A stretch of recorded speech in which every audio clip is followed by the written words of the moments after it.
Welcome everybody to the collaboration that the whole world has been waiting for. RIGS of Death Metal and Shred Sessions. Ryan Vickers, everybody. How's it going? I see everybody, even though I can't see anybody. Dude, thanks for doing this, man. This is fun. Yeah. So it's Thanksgiving week, or it's about to be Thanksgiving week. What does that look like in your world, man? I think this is the 5th year anniversary of the RIGS of Death Metal page, because I started it, I think, the day before Thanksgiving in 2020. That's awesome. So there's that. Sick. There are no plans for anything. Do you get together with family and stuff like that? Yeah. That said, we do have family. I'm not even sure what all our plans are. I know Thanksgiving Day, we usually have like a big family dinner with my side, and then my wife will figure out something with her side here relatively soon, I guess. Cool, man. That's fun, dude. Yeah, we actually just had a Friendsgiving at our house last night. Christian was actually over, and my wife is like really into cooking, and I actually was carving the turkey for the first time ever. I've graduated to that level in the household where I'm the guy cutting the pieces of meat off, which I felt pretty special doing that. Nice. So I think my wife usually just brings like a dessert or something like that for our big family dinner. So have I ever carved a turkey? I don't think I have. You will soon, man. Yeah. You will soon. Quite a process. I figured it was the most metal thing I could be doing while everybody was like dishing up their food, is like cutting this carcass, into pieces and passing out meat. So it was fun. We like brined our turkey for like 3 or 4 days. So it was like super juicy, dude. It was some of the best turkey I've ever had. So I highly recommend anybody watching to, do a brine. I think there's a YouTube guy that my wife follows, Brian Lagerstrom. I think he's based in Chicago. Awesome cooking tips if you're trying to cook better at home. Nice. We watch a lot of his stuff. So you mentioned you started RIGS of Death Metal 5 years ago. What was the inception? What was the original idea for starting something like your page on Instagram and now YouTube? As everybody remembers, 2020 was a pretty stagnant year. Wasn't a whole lot of anything going on. Couldn't jam with any buddies or anything like that. We had just had our second child. I was at home a lot, and I'd followed like RIGS of Doom, and I felt like there was a couple other gear pages kind of floating around. There was definitely a little bit of a gear centered presence on social media, but I want something like very focused on death metal and black metal and grindcore, like real extreme stuff, because it was a lot of spotlight on like boomer guitars and like the real like the RIGS of Doom stuff. You see these big walls of like Class A amps, like just lots of loud and fuzzy stuff and Les Pauls, but it's like I want some like BC Rich and Mesa Boogie type stuff. And so I was like, all right, I'll just do one myself. And it was slow. It was kind of slow at first, just people sending in rigs. I think I went to Google Image and found cool rigs that I was a fan of, like Pat O'Brien or Trey Azagtoth, just to kind of, have something up. Mm-hmm. And I don't think it took half a year, and it got to the point to where I couldn't keep up with the submissions. I still can't. Wow. Like I think I have, if I posted every day for like the next year, I think that's what it would take. Like Monday, like literally every single day for a year. Like my phone is like filled to the brim. That's awesome. Crazy, dude. Do you set aside like part of every day to like go through the submissions and then like put them at like how do you decide who gets their rig? Just, I guess you gotta have a sick rig, right? I try not to discern too much, because like we've had like people's little battery powered practice rigs on the page before, and people will sometimes like that more than some really expensive boutique stuff. It's kind of weird. I don't really know how that works, but no, I tried for the longest time. It was a daily thing, and I just tried to go in order of when they submitted it, and it just got to be too much. Here lately, I've only been doing it like twice a week, not counting if I've got like a new video up or something special. But like the actual rig submissions, I've just kind of dialed it back to like twice a week, like a Tuesday, Thursday type thing. It's almost at random. I just kind of scroll through my phone and just try to find a cool one that I haven't shared yet, and just sort of a nice surprise. Sometimes it could be from like 2 years ago. Like it, it's just, it is what it is. I can't. I only have so much time in the day. Pretty ridiculous backlog at this point. That's super cool though, man. That's a good problem to have, I think. I mean, Right? that means yeah, people are interested, man. I mean, you tapped into something that I think is important to kind of shed some light on because dude, like achieving a good metal tone, man, especially live, it is no easy undertaking. And just getting some insight into how these guys are and girls are crafting their tone is to me it's super important. Back in the day, like you had maybe like some Guitar World magazine stuff, but for the Yeah. most part, it was like Slash or um, Rick Cry Mason. baby wah.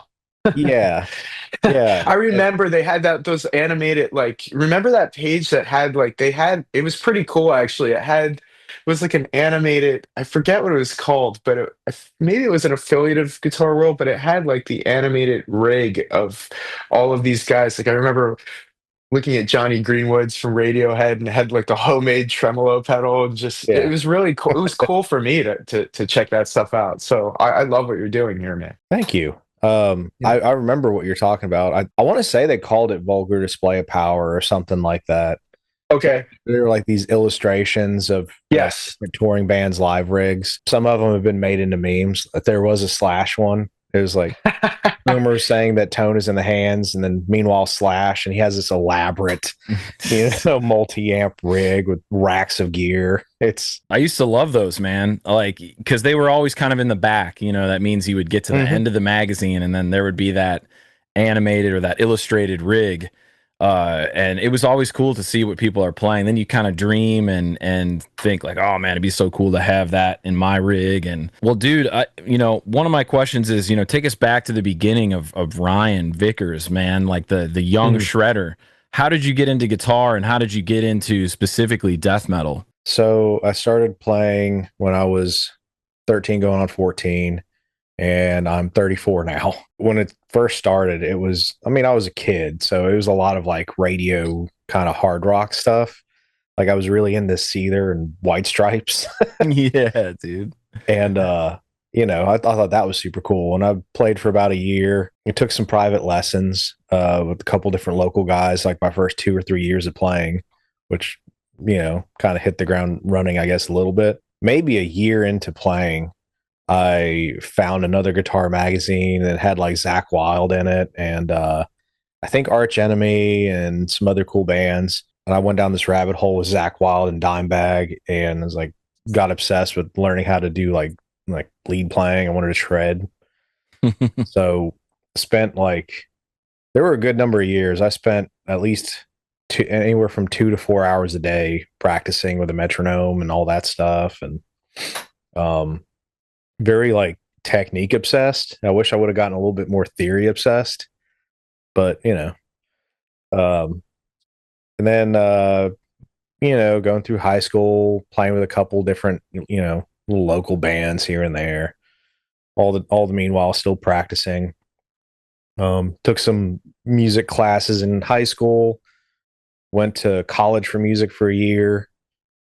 All of it progressing, and it was pretty cool. But ultimately, kind of withdrew in my second year and just started working. And next thing played out in a band for a couple of years and doing that whole thing until I settled down with my family and just kind of redirected, started doing this stuff as kind of a filler for actually going out and playing gigs, Yeah, man, that's cool. What was your first like death metal record that really pulled you into the more extreme stuff? So I definitely remember like around like 15 to 16 years old. I was like a little mall rat kid. And whatever money I had, instead of buying food, I'd go to FYE or Suncoast or whatever it was at the time, and I'd just spend all my money on CDs and maybe occasionally a movie. But I remember buying Kill and like Cannibal Corpse's Kill and Children of Bodom's Downfall. Is that the green one? It has Downfall on it. I can't remember the record name, but the early Bodum record. I bought those like the same day, and also bought Cradle of Filth and Amphetamine around that time. And those are like the first three I remember. Cannibal Corpse was like definitely the first one I checked out because just so many people had mentioned it. Yeah, for Um, sure. Yeah, that Kill record's pretty sick, man. Like the Make Them Suffer song. That's such a great song, man. It's so well written, and like Pat O'Brien's riffs are just like insane on oh that yeah, record, man. He's all over the neck. Like, yeah. I still hold firm that that's probably one of the heaviest sounding records ever fucking made. Um, like dang. Was that a Rutan record? We'll have to I look don't. that up. It was that one. I'm pretty sure was a Rutan record. I think that one and Torture. I think from Kill on, he did most of them except Skeletal Domain. I think Yeah. that one was Mark Lewis. Yeah, Um, that's a great record too. yeah, there's something about just like that super scooped, huge bottom end on Kill that I don't know. It just it to me, it kind of translates what they sound like live, which is just fucking huge and pissed off. Yeah, But for sure. Yeah, Christian and I saw Cannibal Corpse a couple months ago because Yep. we interviewed Gabe from Full of Hell before the Oh show. yeah. I tried to get Erik Rutan on the show, but it was like I had been messaging him, but he didn't respond. I don't even know if that guy checks his Instagram. He's probably like too busy like shredding or running probably. the studio. But I had reached out and like I saw him like pop out of the tour bus to like I guess grab his like DoorDash food or something. Mm-hmm. And I like approached him and like he was very like cool with me like walking up and talking to him. But I like was like, "Hey man, do you got any time like before the show, for like a 20-minute interview or something?" And he was like, "Man, like not really. Like he's like I got to do my stretching routine and and all of this stuff." Um, but and I totally understand, man. If and Yeah. that happened to be the first date of the tour too. It started in Nashville, and that totally makes sense. Like if an artist like doing what we do, man, we get accustomed to being told no a lot, as I'm sure you understand, or ghosted, right? Yeah. It's just part of the bag. But I did get to talk with him for a little bit, and I told him I was working on Behold Judas, and we kind of talked a little bit about riffs and stuff. But he told me like, man, reach out to Mana Recording Studios, like my email there, and we'll set something up. So he was kind enough to do that. Another weird thing that happened while I was talking with him was a one-armed homeless man that looked like he was like his part of his body was like burned at some point in his life approached us while we were talking and asked for money. So it totally like obviously like whatever happened to this man, total tragedy, but he like approached us while Erik and I were talking, and that's basically when the conversation stopped Yeah. unfortunately. But this guy like we couldn't tell like what was happening, like someone that was like it was like cut off like here, Hmm. like Metal. yeah, it was very metal. It was like Yeah. somebody out of Metalocalypse was walking up to us, like asking us for money. It was like insane. No, like no disrespect to that individual, but basically, I gave him $10. you gave him 10 I gave, bucks. yeah, I think so. You're what a guy, what a goy. Yeah. I don't think So that's gonna help. I don't think it's gonna help that guy. yeah, But I don't know. it was wild. That was crazy. But yeah, Erik Rutan, incredible. And I think the record that got me into Cannibal Corpse was Evisceration Plague, and then Mhm. the accompanying DVD where I had never heard of Erik Rutan before. And I remember loving that album. The track To Decompose was like my all time favorite song during that time period, 2009, I think it was. Yeah. And the DVD, watching them actually record that at Mana Recording Studios it's if you can watch, I'm sure it's on YouTube now, Oh, it but definitely is. that was a Yeah. pivotal like thing. I was like, man, I think I want to play heavier music now, So Hell yeah. that's kind of what got me. Before that, I was like really into like Meshuggah and Dream Theater and like the more progressive stuff. Um, but that's where my love of true death metal kind of formed. So Hell yeah. And side note on the Mana Recording email. So I actually emailed Erik years ago. It would have been, I guess, 2011. Because I was withdrawing out of music school and I was looking at maybe looking into recording school because I was just getting interested in recording. And I remember I emailed Mana Recording because I even back then I was obsessed with Rutan's Productions and Kurt Ballou from Converge. Um, and I just kind of was hoping I could get their opinion on how valuable it was to go to recording school, or just should I just take that money and invest in gear and just teach myself. Um, well, they both kind of suggested more towards the latter.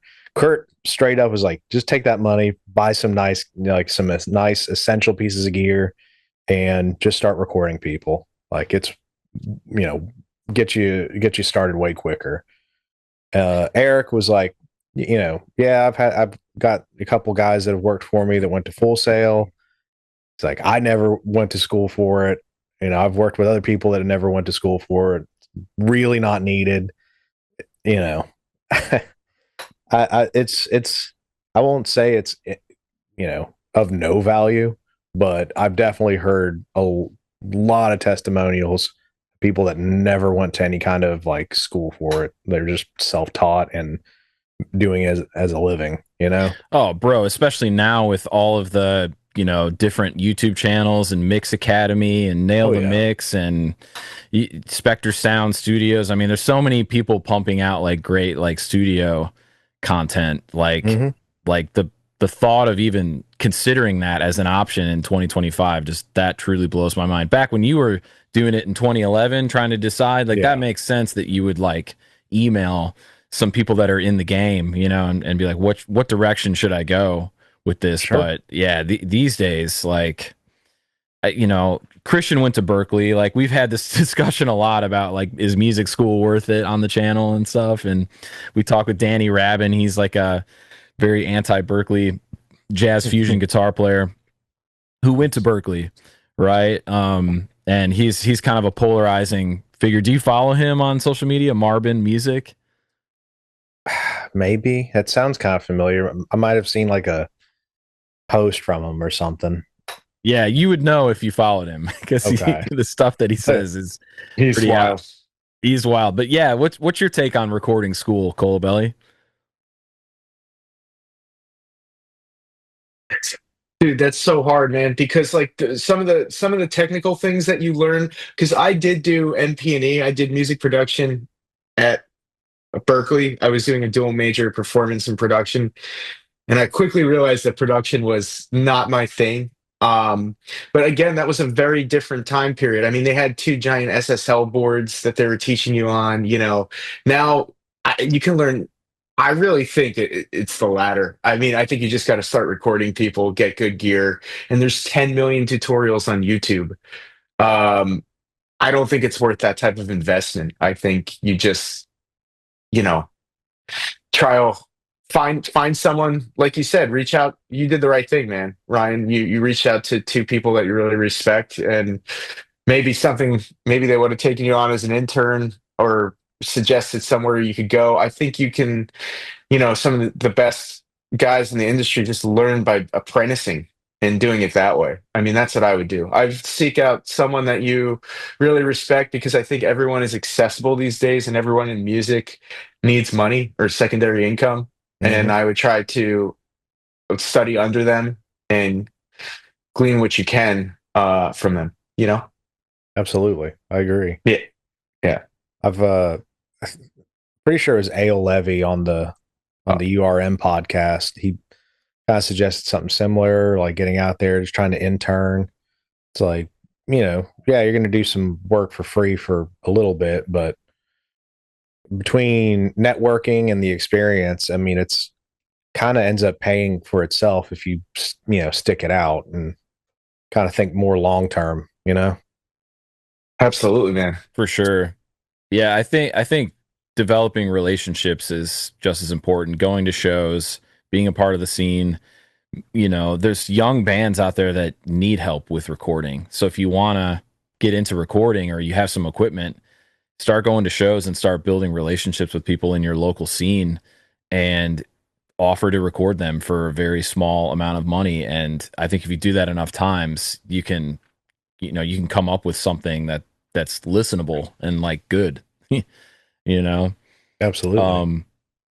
But yeah, dude, like I actually just made a video on my main channel talking about my recording process, and the video is slowly going up in speed, but I had never done that before, shared with people how I record. So if anybody's interested in how I make music, you can check that out on the Drew Creel YouTube channel.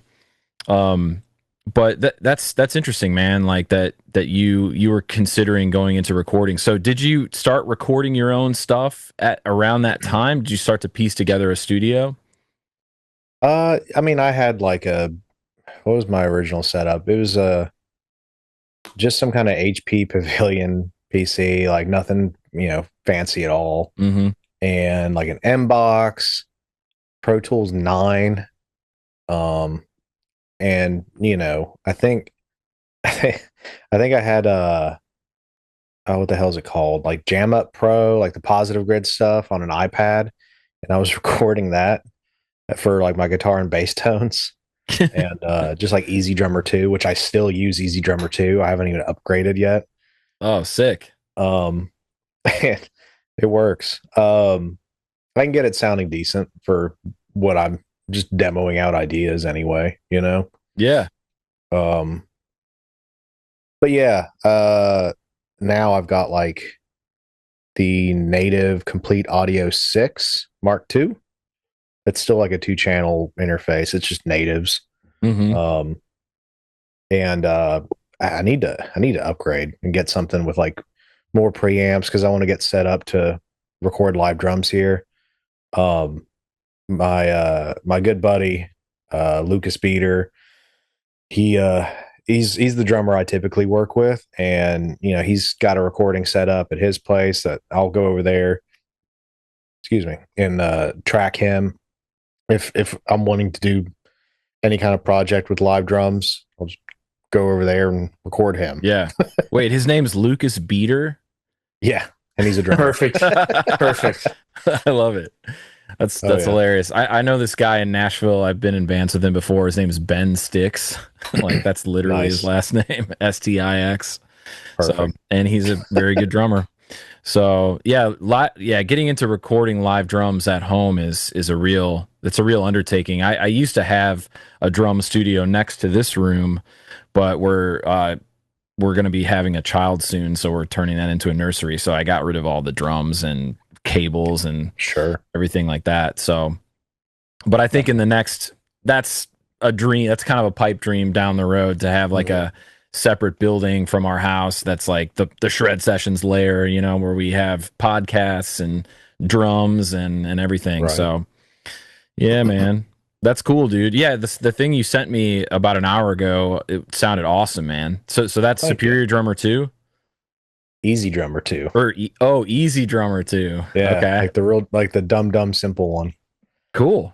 I think Superior Drummer. I think it's just Superior Drummer is more like if you want more control over your mix versus Easy Drummer is like kind of has like a mix baked in already. Yeah. So, which I don't do a lot with it. I'll do a little bit in the built-in mixer, like add more reverb to make it a little bit more realistic sounding. And like if I use any kind of post-processing, like if I throw a compressor limiter on there, I just make sure like the mix is only about like 30%, or like it's just adding a little bit extra. Like don't want it too processed and like sterile sounding, For sure, yeah. Like I always like that's why specifically I use Superior Drummer. I have Superior Drummer 3 with like a bunch of expansion packs. I'm like drum sample nerd, but I use that because I can actually get it to sound like a real human drummer. And like I fool people all the time. Like when I show them mixes and stuff, they're like, "Is this who drummed on this?" I'm like, "That's Superior Drummer, man." And Christian knows because we work on music together, and I'm always like programming our beats like for our stuff. So Oh, yeah. I can't recommend that program enough. I think you should try if you have a computer that can handle something like Superior Drummer 3. It's like this time of year, especially, they run sales on that stuff, like on Nice. TuneTrack, and Yeah, anybody that's into music, like the plug-in thing is this time of the year, Black Friday, it goes nuts. So get yourself some plugins if you've got some extra cash. for sure. And yeah, I've definitely since upgraded the PC. I've got an Alienware Aurora now, but um, Beast. yeah, it's and I still got room to upgrade the memory on here if I want to. I think I got like 16 gigs of RAM right now, Yeah. which so far has been plenty for me. Hmm. I don't do a hell of a lot of gaming. Like I always guilt trip myself out of it. Like I always need to be always convince myself I should do something more productive. But um yeah, I have your video saved though for recording, like that you were talking about. Oh yeah. I have it saved on my watch later. I just haven't gotten around to it yet. But I've people have like a couple of people have mentioned like I should do one, but I feel like I'm doing like I feel like I do shit differently almost every time. I'm always experimenting and shit. So I don't Oh, know when how you're I would. recording? Yeah, I'm always just changing something up. Yeah. Like, either like even like for all the like pedal demos or gear demos that I do, I'm always trying to do things like differently. Just you know what I mean? Yeah, man. That's the joy of like recording music is, trying different plugins, trying different sounds with, as you know, in the world of metal guitar tones, there's so many different directions you can go, different ways to shape the sound. Um, a few years ago, I started I basically built like a template for metal stuff, and I use Cubase. So once I got on board with like, okay, what do I typically have in a session for a metal song? I'll have superior drummer and bass and like four guitar tracks, two lead tracks, maybe a vocal track. That's Hmm. usually it. Maybe a synth. So I then what I did is save that into a template that already has the buses and everything set up. So Yeah. all I need to do is just start putting the idea in. Right. And like, but it took a while to get to that point. Like back before that, I every session I was like, add superior drummer Yeah. track, add another guitar. It just took forever. So I was like, okay, I can save this as a template. Sure. And yeah, and then the other big step with me, and this is something you might want to look into, is I'm sure in Easy Drummer, I don't know if it's possible, but once I figured out how to activate outputs from the Superior Drummer 3, and that's in the new video too. I kind of go over how to do that. There's like a tiny little arrow that you click and then you activate all of the outputs Yeah. from Superior Drummer, and then it makes tracks within your DAW, and then you can do further manipulation, making the kick and snare like sound really fat and compressed, or however you want it to sound, right? And I Right. wasn't doing that for a while. I was just like I was just using a stereo mix of Superior Drummer, and my stuff sounded like demos. But once I got to that next step, it was like, oh, my music doesn't sound like a demo anymore, you know? So, Yeah. No, I when I first started like writing shit and recording myself, I did the same thing with Easy Drummer 2. It was just like a stereo track. But yeah, no, I've got a template that has like Easy Drummer loaded in and separate channels, yeah. and everything's all routed out. Then I got like a left and right guitar, a lead, and then a bass and a vocal track. But I'm always like adding like for example, the one I sent you. Um, I actually had four rhythm guitar tracks. Like I had quad tracking. I had but I did two takes, I guess, like a left take and a right take. Hmm. But for each side, was doing a blend of two different microphones, an SM57 and an E609, Mm. and I was just kind of experimenting, just swap around, tried having like all of them on together, and it sounded all right, but it sounded just more aggressive and tighter when I had, just like a single mic for each side, Yeah. and ultimately wound up with like 57 one side, 609 on the other side. And I was like, that sounds cool. Sounds really pissed off and wicked. So I'm cool with that. I never have much luck doing like quad tracking or anything like that. It always sounds bigger to me to have just one left, one right, Yeah. Yeah. I mean, if you already have a huge guitar sound, putting another layer on top of that, and now you're dealing with like phase issues potentially, and things of that nature. I typically quad track. I'll do two like direct into the interface, and then two with this Christian's Rev Gen 120 is right here, so I'll play through that with some Nice. kind of pedal of some sort. But yeah, one more question, man, about your recording setup. Are you miking your own speaker cabinets, or are you typically using IRs? Yes. No, this time All the above. for the Amazing. yeah, for the one I sent you earlier, I was miking my Marshall Mode 4 cab that's right behind me here. Sick. And I love miking a cab, but there's plenty of times where it doesn't really seem all that necessary. For this one, I knew I was going to be doing, which people will see it eventually. I knew I was going to be doing a lot of like like crazy reverb laden whammy stuff, and I really wanted like that wailing kind of sound. So I knew I needed some like feedback from the amp in the room. You know what I mean? So Yeah.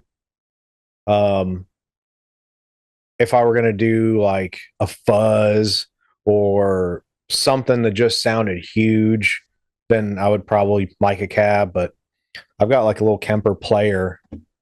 Let's see if I can lift it up here. Oh yeah, Cool. yeah. Little Kemper Nice. pedal. I use that a ton. And sometimes I got so many pedals. Sometimes I'll just run those through like a DI into the interface and into a cab IR on the computer. Like I said, it's different all the time. It just kind of depends on what I'm trying to do and whether I want to be lazy about it or not. For Are you sure. making your own? Are you doing your own profiles in the Kemper player? You using like stock ones or ones that you find or So I'm endorsed by Amp Guru Profiles, Chris Reardon, awesome, dude? That's and sick, I think I have everything that he makes. Like I think I got like phenomenal. 2,000 some profiles and counting. Like he just sent me another one that I haven't got to try yet. Um, but like it's option paralysis. That's luckily I'm Yeah, man. yeah. Luckily I know That's I don't really get like lost tone chasing very often.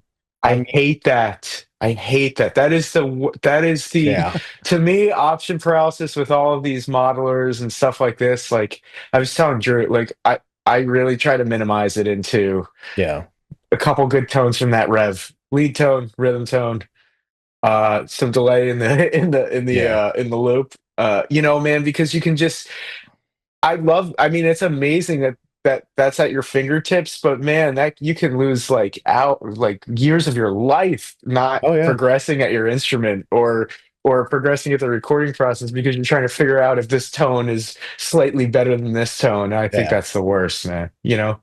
I for the most part, I think I'm pretty disciplined, or I just It's good. when I go into recording, I kind of have an idea of what I want anyway. So I don't really look a whole lot. I'll just kind of dive right Good. into it. Like at least I'll know what amp I want, like what kind of vibe Yes. I'm going for. So I'll go for the amp. And like for each amp, he does like 30 profiles of each one. So I'll just have like I'll maybe toggle through a couple. I'm like, that's pretty close. Kind of know what I want cab wise, and I'll you know I don't think I ever spend more than like 10 to 15 minutes tops on a guitar tone. I'm pretty at this point. I kind of know what I got in my head, and I generally know how all my stuff works to what I need to do to get it there. If that makes sense. You use Like it, what's your cab? Like 1960A?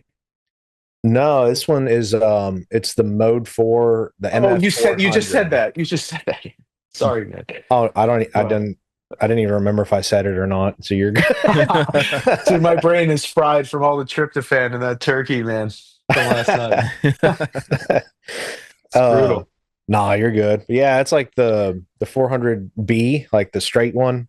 Um Okay, That's so the it's got one. the G12K 100s in it. Like great speakers. it's a monster of a cab. It's oversized it was kind of Marshall trying to compete with like the Mesa oversized cab because Yeah. obviously. Mhm. But yeah, it's a shame that they paired it with one of their most unpopular amps, the Mode 4, because these things are insane. Even like what's the other one? Like there's two different Mode 4 cabs. There's the 400-watt one, like I have, and then Mhm. I think the other one might have V30s. I can't remember. Classic.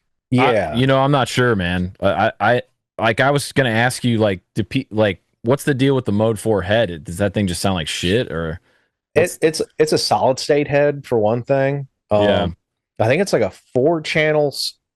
I could be off on that. The panel looks nuts on it. But yeah, it's like a solid state amp. I knew there were a couple guys that used them, like John Five used to use them a little bit back in the day. Um, they just Crazy. they didn't take off at all. I remember when they came out, man. I remember Yeah, reading about them in the magazine. It just looked like this giant amp. they were huge. Yeah, yeah. I have seen people in forums talk about that cab, and that's a special cab for sure. So that's the one you mic up when you record, then, huh? Yeah, I've had a couple other cabs in here. Like I had an Avatar 412 for years, and it had some kind of Celestion 80 watts, like the old 80p Hmm. speaker, I think. I traded it to one of my buddies for an orange 212 with V30s and a road case. Um, I actually did not like the orange at all, and Oh yeah. I didn't like the orange or the V30s. Like it just sounded too dirty and not. I like a very articulate, very dry tone for the most part. Mm-hmm. Like I want to hear everything. Um, so like I don't know. I get the appeal, but wasn't for me. So I ended up trading that to a guy, another buddy of mine, who's modifying an amplifier for me right now. Sick. What Hell what amp? yeah. It is one of the Crate Blue Voodoo 120s. Wow, Oh what a yeah. crazy reference, dude. That's awesome. Those things rule. That's a cool amp, man. Hell yeah. He is Nobody realizes that. That was a really cool, like, dude, I remember what was that, like early 2000s when those things were something like big? that. Those Something like things that. ruled, But man. Maybe Christian, earlier. I don't know if you knew this, but there's people like in like the death metal world that are like making videos on that amp. Like it's like people get them because they're cheap, right? But they do the death metal tone, so they're like Dude, they're popular again. incredible. Yeah. Yeah, they're Mm-hmm. incredible amps, man. They rule.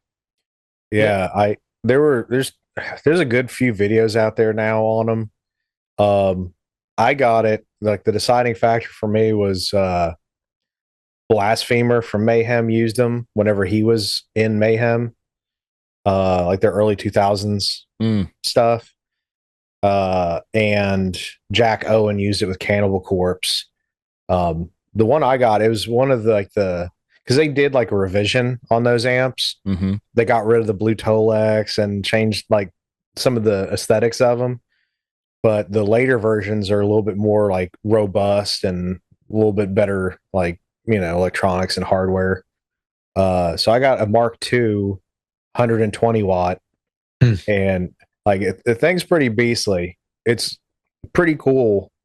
Not a wide range of usable tones. Like Amazing. it gets out of hand real quick. So my buddy is he's going to do some quality of life modifications to it, just get more mileage out of it because it's older. Um Basically he thinks he can kind of turn it into sort of like an Engel Fireball kind of deal. Dang. So they get pretty fizzy, right? And they have really Yeah. good compression, but they fizz out quick because there's Oh like a yeah, lot of saturation on tap on those things, dude. for sure. You really got to Yeah. watch your presence and treble controls, and really Wow. even the gain. I didn't go a whole lot past noon, like maybe like 1 o'clock with it, and I'd still run like a boost into it. I got some pretty cool tones with it. I'm going to do a video when I get it back of like an A/B kind of deal. Um, but yeah, they're super sick. Other than that, all I really got is I got my Engel preamp and Moss Valve power amp, a bunch of pedals, and the Kemper player. That's all I got. That's a good collection of gear, if you ask me, man. Which angle preamp do you have? It's the E530. Okay. Got it brand new last year. I I had the Kemper rack with the built-in power amp, and it just sat in that same rack case. Mm-hmm.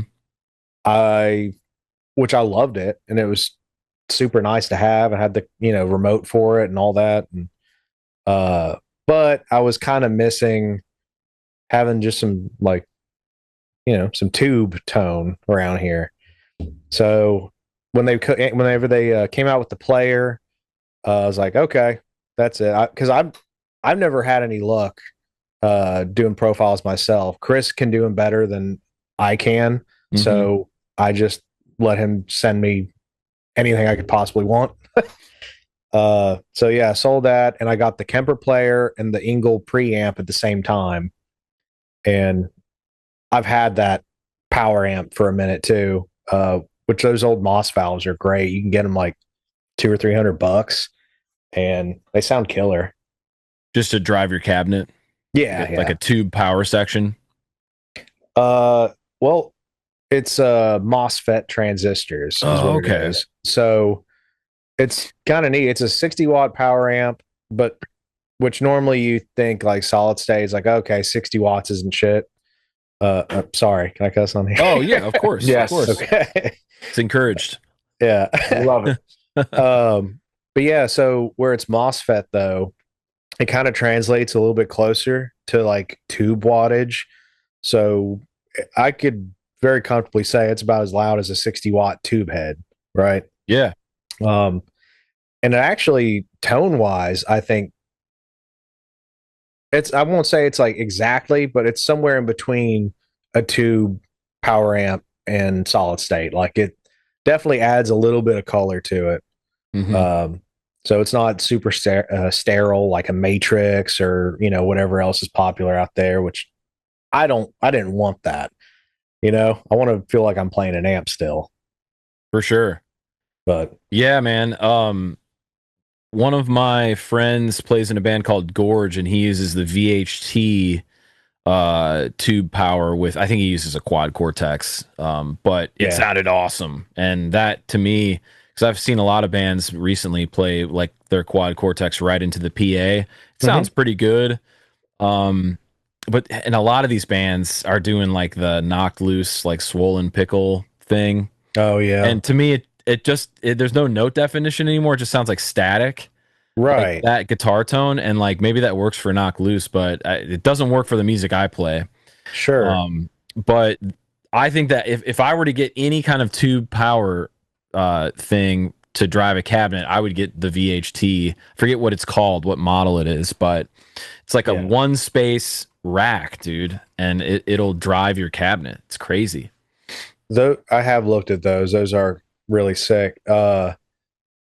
You know that they also make the synergy stuff too, right? That Oh, stuff rules. Fryette. Yes. Yeah. Mhm. So there's a synergy 1U like rack mount 50 watt. Like if you look at it side by side with the Fryette one, Mm-hmm. uh like they even look almost the exact same. There's a couple minor differences, but I had to look at them again to see. And I think the synergy one's just a little cheaper too. So So just I say that, yeah, I didn't yeah. I didn't realize he was building, amps for that company. Is he doing the preamps too, or just that power amp? Um, I'm trying to remember. I'm trying to remember who came up with the modular system because it was the same one that they did with Randall. Is it Bruce Egnater or is it Stephen Fryette that came up with it? I can't remember. We'll have It's to one look of that up. Let us know in the comments, people. yeah, it's one of those two, like one of those two like legendary amp builders. Yeah, Um, dude. but Yeah, go ahead, man. Go ahead. oh, I was just gonna say, uh, the synergy stuff's so cool. I almost went that route instead of the Kemper, but Kemper's cheaper. Um, For sure. Yeah. Yeah. You gotta shell out some money for a setup like that, right? right. The modular rigs. There you could put like basically four of them into. You need to get the case right, and then you choose which ones you want, right? And each Yeah. one is kind of it's a preamp representative of kind of a famous amp, right? hmm Yeah, Um, I think the most options you can get would be like the two. I think either their head or the bigger rack can hold two modules, and then has like a clean channel built into the unit itself. So Mm. in each module, I think they have one channel and two channel modules. It just depends on which one you get. So in theory, like the most you could probably have would be like five channels out of a single amp or unit that's madness. if you They need sound that great, man. That the synergy stuff really is killer. It for responds sure. great. I mean, dude, my one of my techs, really great tech from back in Jersey, Jimmy Bailey, who does like all the work on all the graphic nature bands. He sets up all their axes and works with Will Putney and Randy LaBouffe. And dude, he bought exactly what you're talking about. We were A/Bing these modules like against Yeah, like the real deal. Like, dude, I mean, he's got a ton of amps too. We were playing like the Uberschall versus the synergy stuff, and the synergy stuff crushed it. It was not even close, man. It just felt more nice. responsive and just great mid-range, more usable, no weird low mids like some of those Bogner amps can have sometimes. Sure. But really, Yeah. really impressive stuff, man. Hell yeah. You know? I Yeah. I have heard some people say with the synergy stuff that they like using maybe different power amps, Mm. like That's the key. as opposed to the synergy stuff, like they could maybe get something a little more open sounding, you Yeah. know, whatever. Um, some guys have even used like they got like a little like tabletop like one module kind of chassis thing, and they'll just like Yep. run that into the loop of an amp, and it's like adding an extra channel or two to their amp. Yes. That's kind of neat Exactly. too. That's incredible. Pretty sick. Dude, when we were talking about VHT and Fryette a little bit ago, hmm I think it was like 2 years ago now.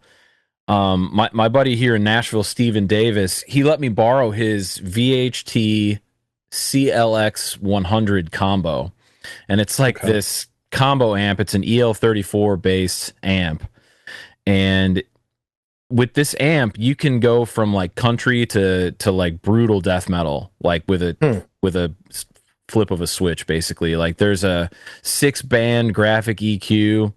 It's similar to like the Pitbull heads, like, but this Okay. specific amp is a CLX 100. I have a video on my channel. To me, this was the most brutal sounding amp I've ever heard. It had that really dry, Fryette, VHT kind of chugged sound. Oh It yeah. was unbelievable. I wrote a track with that particular amp, and you can find it on my channel. Just search my name and VHT, and you'll be able to find it. But I Pretty would sure I watched love. that one. Did you Yeah. really? I Yeah. think so. That Not a lot sounds of really people like familiar. that video, or well, people that like that amp like the video. I should say that, but it didn't really get a very wide reach in terms Hmm. of viewership. But I worked pretty hard to try to represent what that amp is. It was a one of 8 ever made, like that they put it in combo form. Oh wow. But I would love to own. That's other than, I mean, this generator 120 is awesome, man. Like you could do basically any tone with that amp that you would need. but there's something really special about that VHT, and I wonder if there's like a synergy module of that or something similar.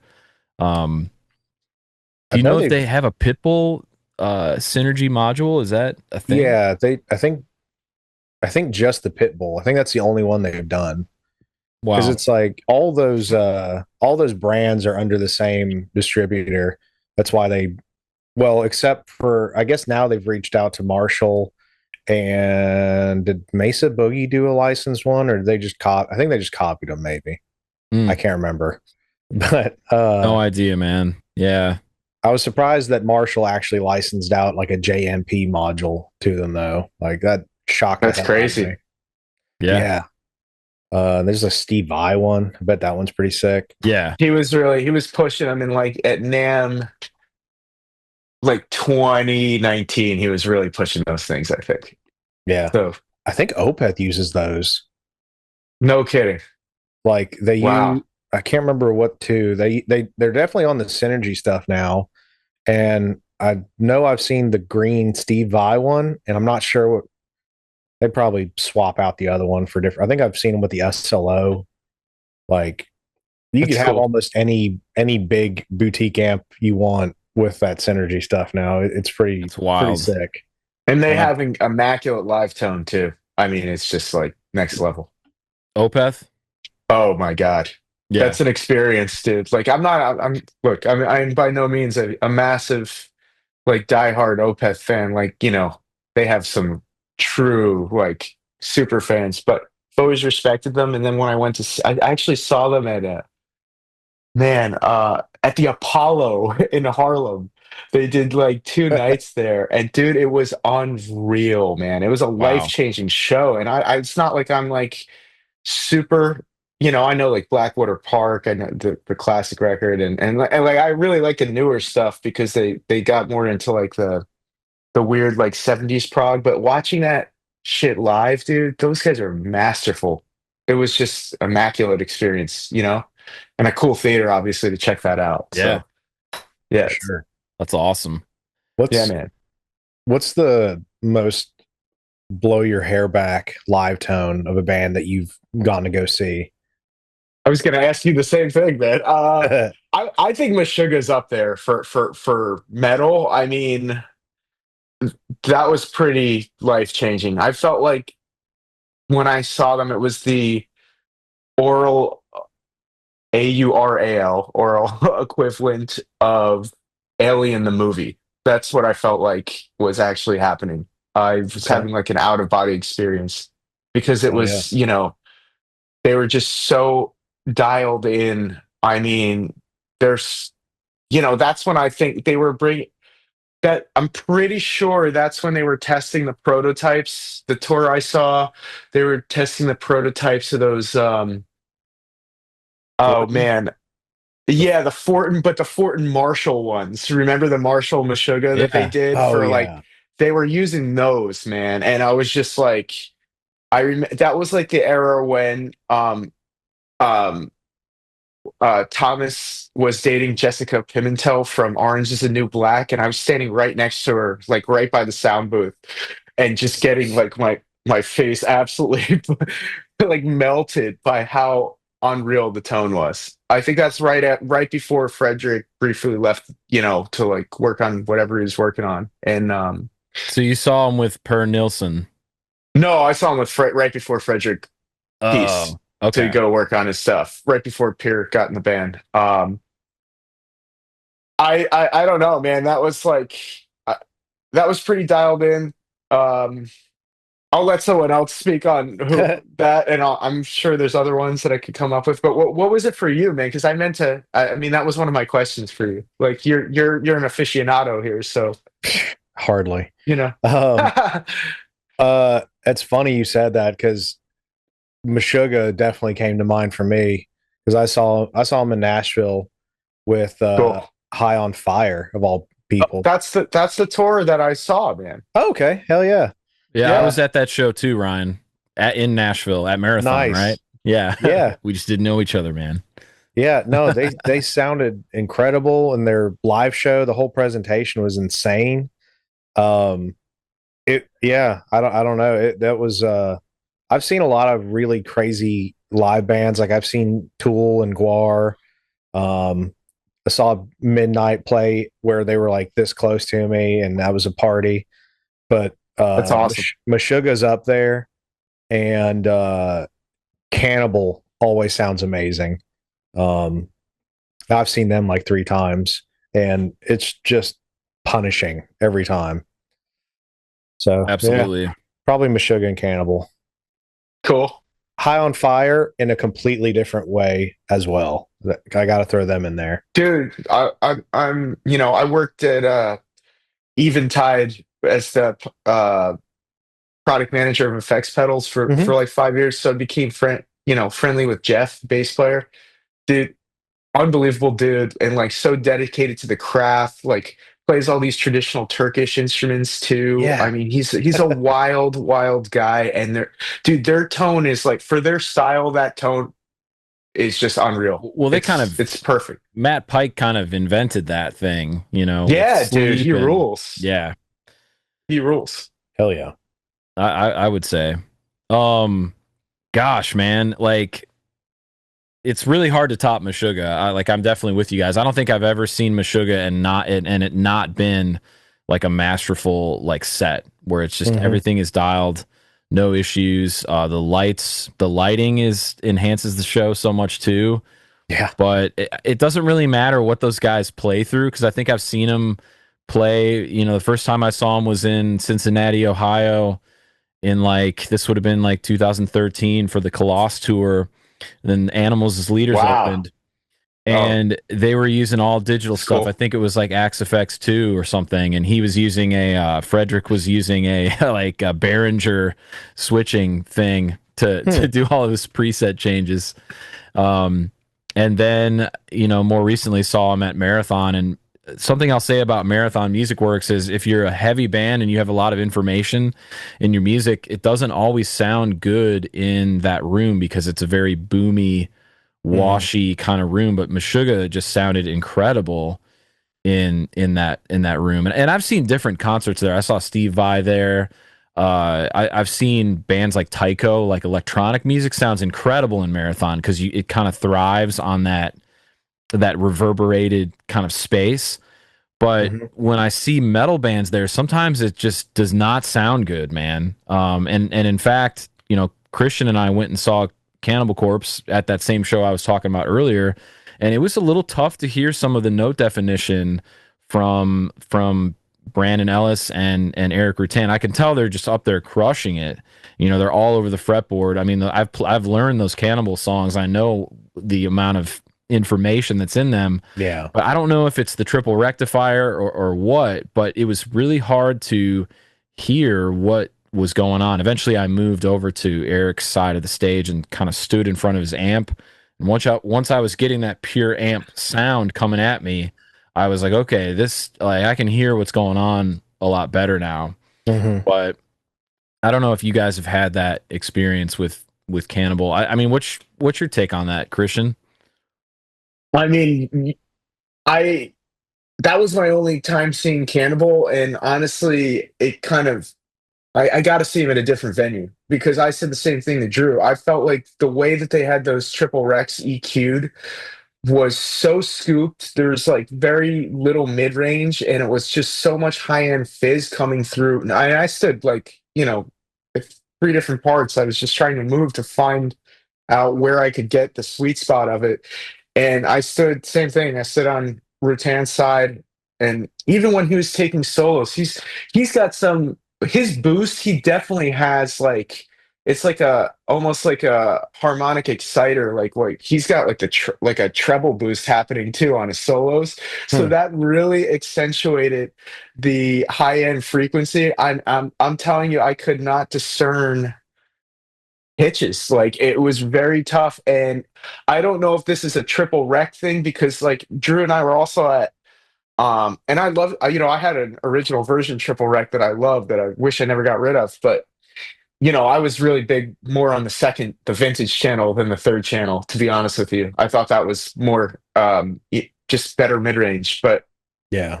we were at Furnace Fest like we saw the Bog, and during their set they're playing two triple Rex, and same thing, like just could not discern, um, what was going on. And then it seemed like anyone who used like a 6505 or a 5150, which is very much a mid-range bass amp and not doesn't really do the scoop thing the same way a triple rec does. Right. It was just so much. There's so much more no clarity. It's also an outdoor festival, so you're Then that listening. room sucked too. Yeah, That room sucked. You're listening to a metal band in a concrete terrible. like sloped thing. It's like it's a furnace, right? They heated up furnaces to make iron, right? And then over the top of it is a tin metal shed, it's called the shed stage. And Yeah, some bands sounded awesome in there, but as soon as we saw that triple rec and then we heard what people were playing, I'm like, I can't hear a single fucking note that these guys are playing. no, it was really tough. So- And even when we saw who else is on that bill? So not on Furnace Fest, on the on the Cannibal show. Who is the party, like the pizza rock pizza metal band? What's it? Fulci? No, the freaking party, like Municipal Waste when they came out with the Municipal Marshalls, Waste. right? It's like obviously they're not playing any, dude. It's not as extreme, but like you could hear just the tone difference was Just a thrash metal tone, right?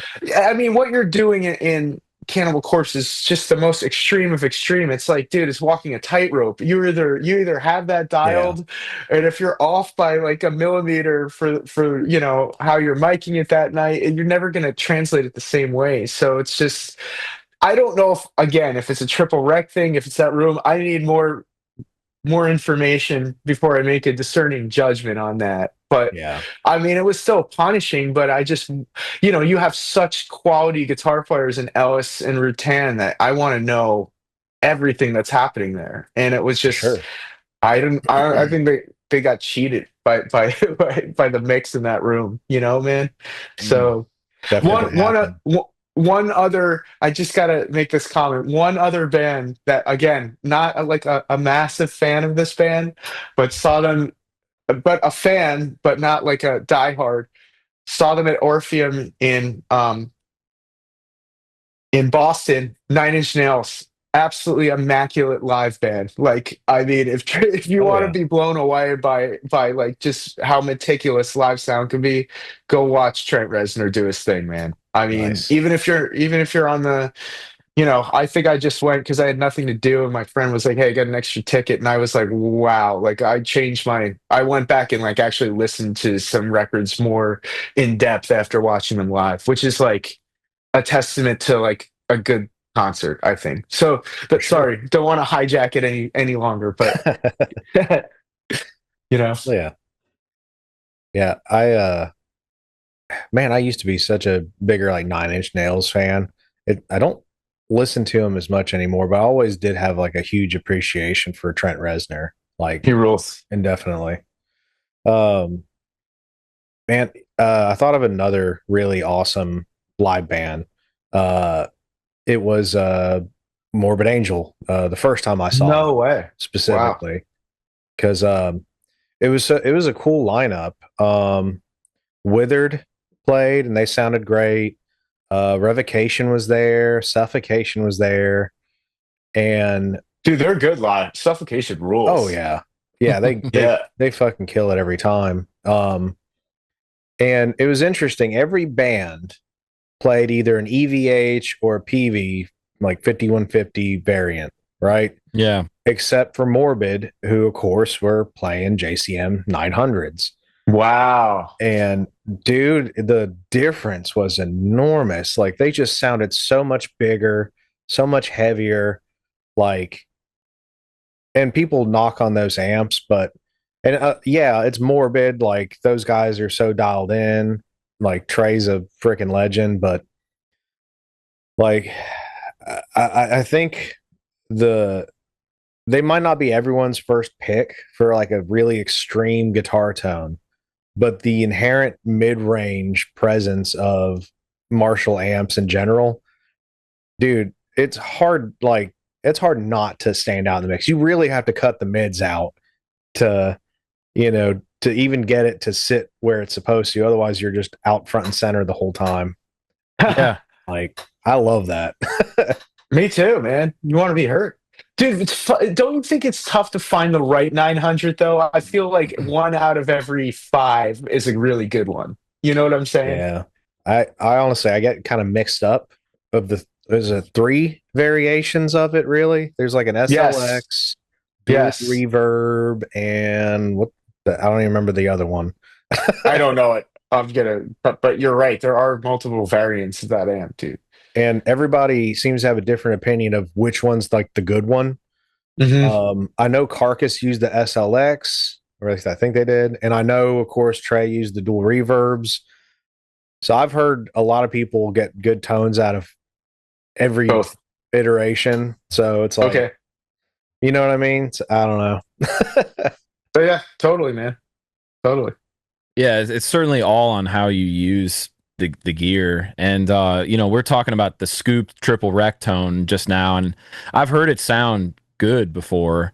But just more recently it's been a bit of a challenge, like seeing Yeah. these bands. And I think it's mostly due to the nature of the venue that you're at. Like I saw Sanguisuga Bog more recently in Indianapolis, and they were using their typical like they have, each guy has a bass amp and then a triple rectifier of some Yeah. sort, you know. And Sounded I think they incredible. each like split like they're into like an octave pedal Wow. too to run through the bass rigs. Yeah. That's cool. I didn't know that. Yeah, Awesome. and they sounded awesome, man. Like it was more discernible, but that was basically a theater show, and the room was more dead, like way more dead, like and that I think is the best place to see a death metal band that has like the scooped tone. And then of course Defeated Sanity. I mean, freaking Vaughn's tone was awesome. I was in front of the barricade taking some photos of them for a little bit, and then I, even when I stood back by the sound booth, like they had it dialed in. Um, And Vaughn scoops the hell out of his tone. I know, yeah, yeah. I watched your episode with him, man, and that was a good thing for me to watch before I was able to interview him, because I tried to hit some stuff that maybe, like, I didn't want to ask him a ton of gear questions in that interview, because I think you covered everything so well. Oh, Um, thank you.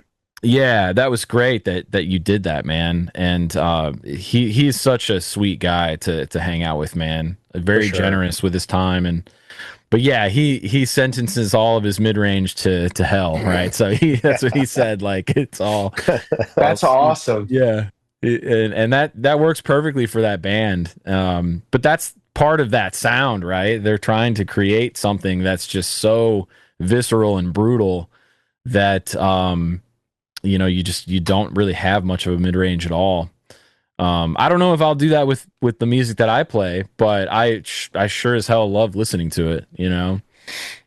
Something I've been experimenting with, talking about like scooping mids, is having like multiple sources of mid range and like boosting here but cutting here Mm-hmm. kind of thing. Because I know like Dimebag Daryl was real big about that.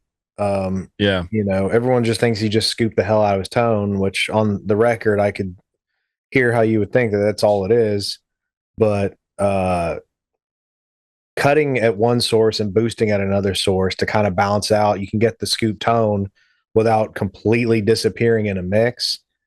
Um, like again, that little demo track I sent you earlier was it was this it's a clone of a Friedman BEOD Deluxe, right? Oh, cool. Um, so like that 2-channel preamp that Friedman makes, Jeremy at Heretic Effects made just a clone for me, nothing special or different Mhm. about it.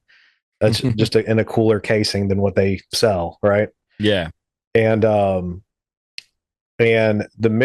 mids are below noon, like they're not very high on there. And then I've got an overdrive. It's a Chrysogrim from Michael Klein Audio, and I'm actually boosting the mids on the overdrive because it's got a 3-band EQ of its own. So I'm like boosting going into this preamp that's a little bit scooped. So You know what I mean? Like I can kind of get like that aggressive kind of edge, but I'm not completely disappearing. Yeah. And you can do the same with an EQ pedal in the loop. You can do some cool shit there too. But yeah, boosting and cut. It's one thing a pull tech has taught me is boosting and cutting at the same time is possible, and it always sounds really cool. That's crazy, man. I've never tried That's that. awesome. Dude, Yeah. Oh yeah. I wanted to ask you about SNK pedals and amps because Hmm. I know you and Vaughn were talking about those in the episode you did with him. Tell us about this company and like your experience playing like the pedals. It's basically my understanding of it is they're like he's an effects pedal builder that really likes the Ampeg VH140C circuit, and he's made Hmm. that more available to guitar players by making a pedal. I forget the name of the pedal, but more recently I did see he's got an amp too, the VH300 or something, I think is what it's Hmm. called. So tell us everything you know about that company. Sure. Which SNK is ran by Scott DeBockler, super cool guy. Um, was extremely patient working with me. We had I for those that hadn't seen it, I did a 2 amp demo for Scott a while back, showcasing the SS300 and the VH300, which are both his takes or his clones or copies, whatever you want to, of two different Ampeg solid state amps from back in the day, respectively the VH140C and the SS150. Mm, So Scott came up from like that 90s death metal and hardcore scene where everybody was using those amps. Um, I first heard about him from Kurt Ballou doing some gear demos, and he demoed like the original version of that pedal. Um, I think the pedal is just the VHD, mm, and it went through a couple different iterations, and he has like a full like channel switching preamp version. But now he's got like a bunch of those amps, and they're all of that similar form factor, which I really enjoy. They're very lightweight. They're like 7 pounds, and you can fit them in a backpack. Um, Loop is on the front of the amp, which I think is nice. But had those 2 amps. He has a copy of the Randall RG 100. Yeah, and he has another one called the Bludgeon. It's his take on like a modded Marshall. He's got one that's like a Fender Bassman, and another one that is his take on the Ampeg V4, which is like a crazy. If anybody not familiar, oh it's a yeah. yeah, super loud, like very sought after pedal platform type amp. I think that's it. But That's cool. yeah, I absolutely love those things. I kind of miss having those amps that he loaned me, especially the SS300. That thing was so sick. Mm. But And which one is the SS300 again, Ryan? uh, it's based off the Ampeg SS150, Mm, and so like everyone's familiar with the VH140C and get that really scoop 90s death metal tone. Think like early Suffocation, early Internal Bleeding, all those guys. Like a lot of the New York death metal scene in the 90s. We'll just mhm. throw that out. The SS150 kind of like bridged the gap between that sound and more like a 5150 rectifier kind of sound. Like to me, I think they sound bigger. You can scoop the hell out of the mids and you can get it in that same ballpark as the VH, but I think it's more versatile. And on Scott's, the clean channel on the SS 300 is actually really good, really usable. Um, and yeah, to me the overall gain I thought way more versatile and stood in a mix a little bit better.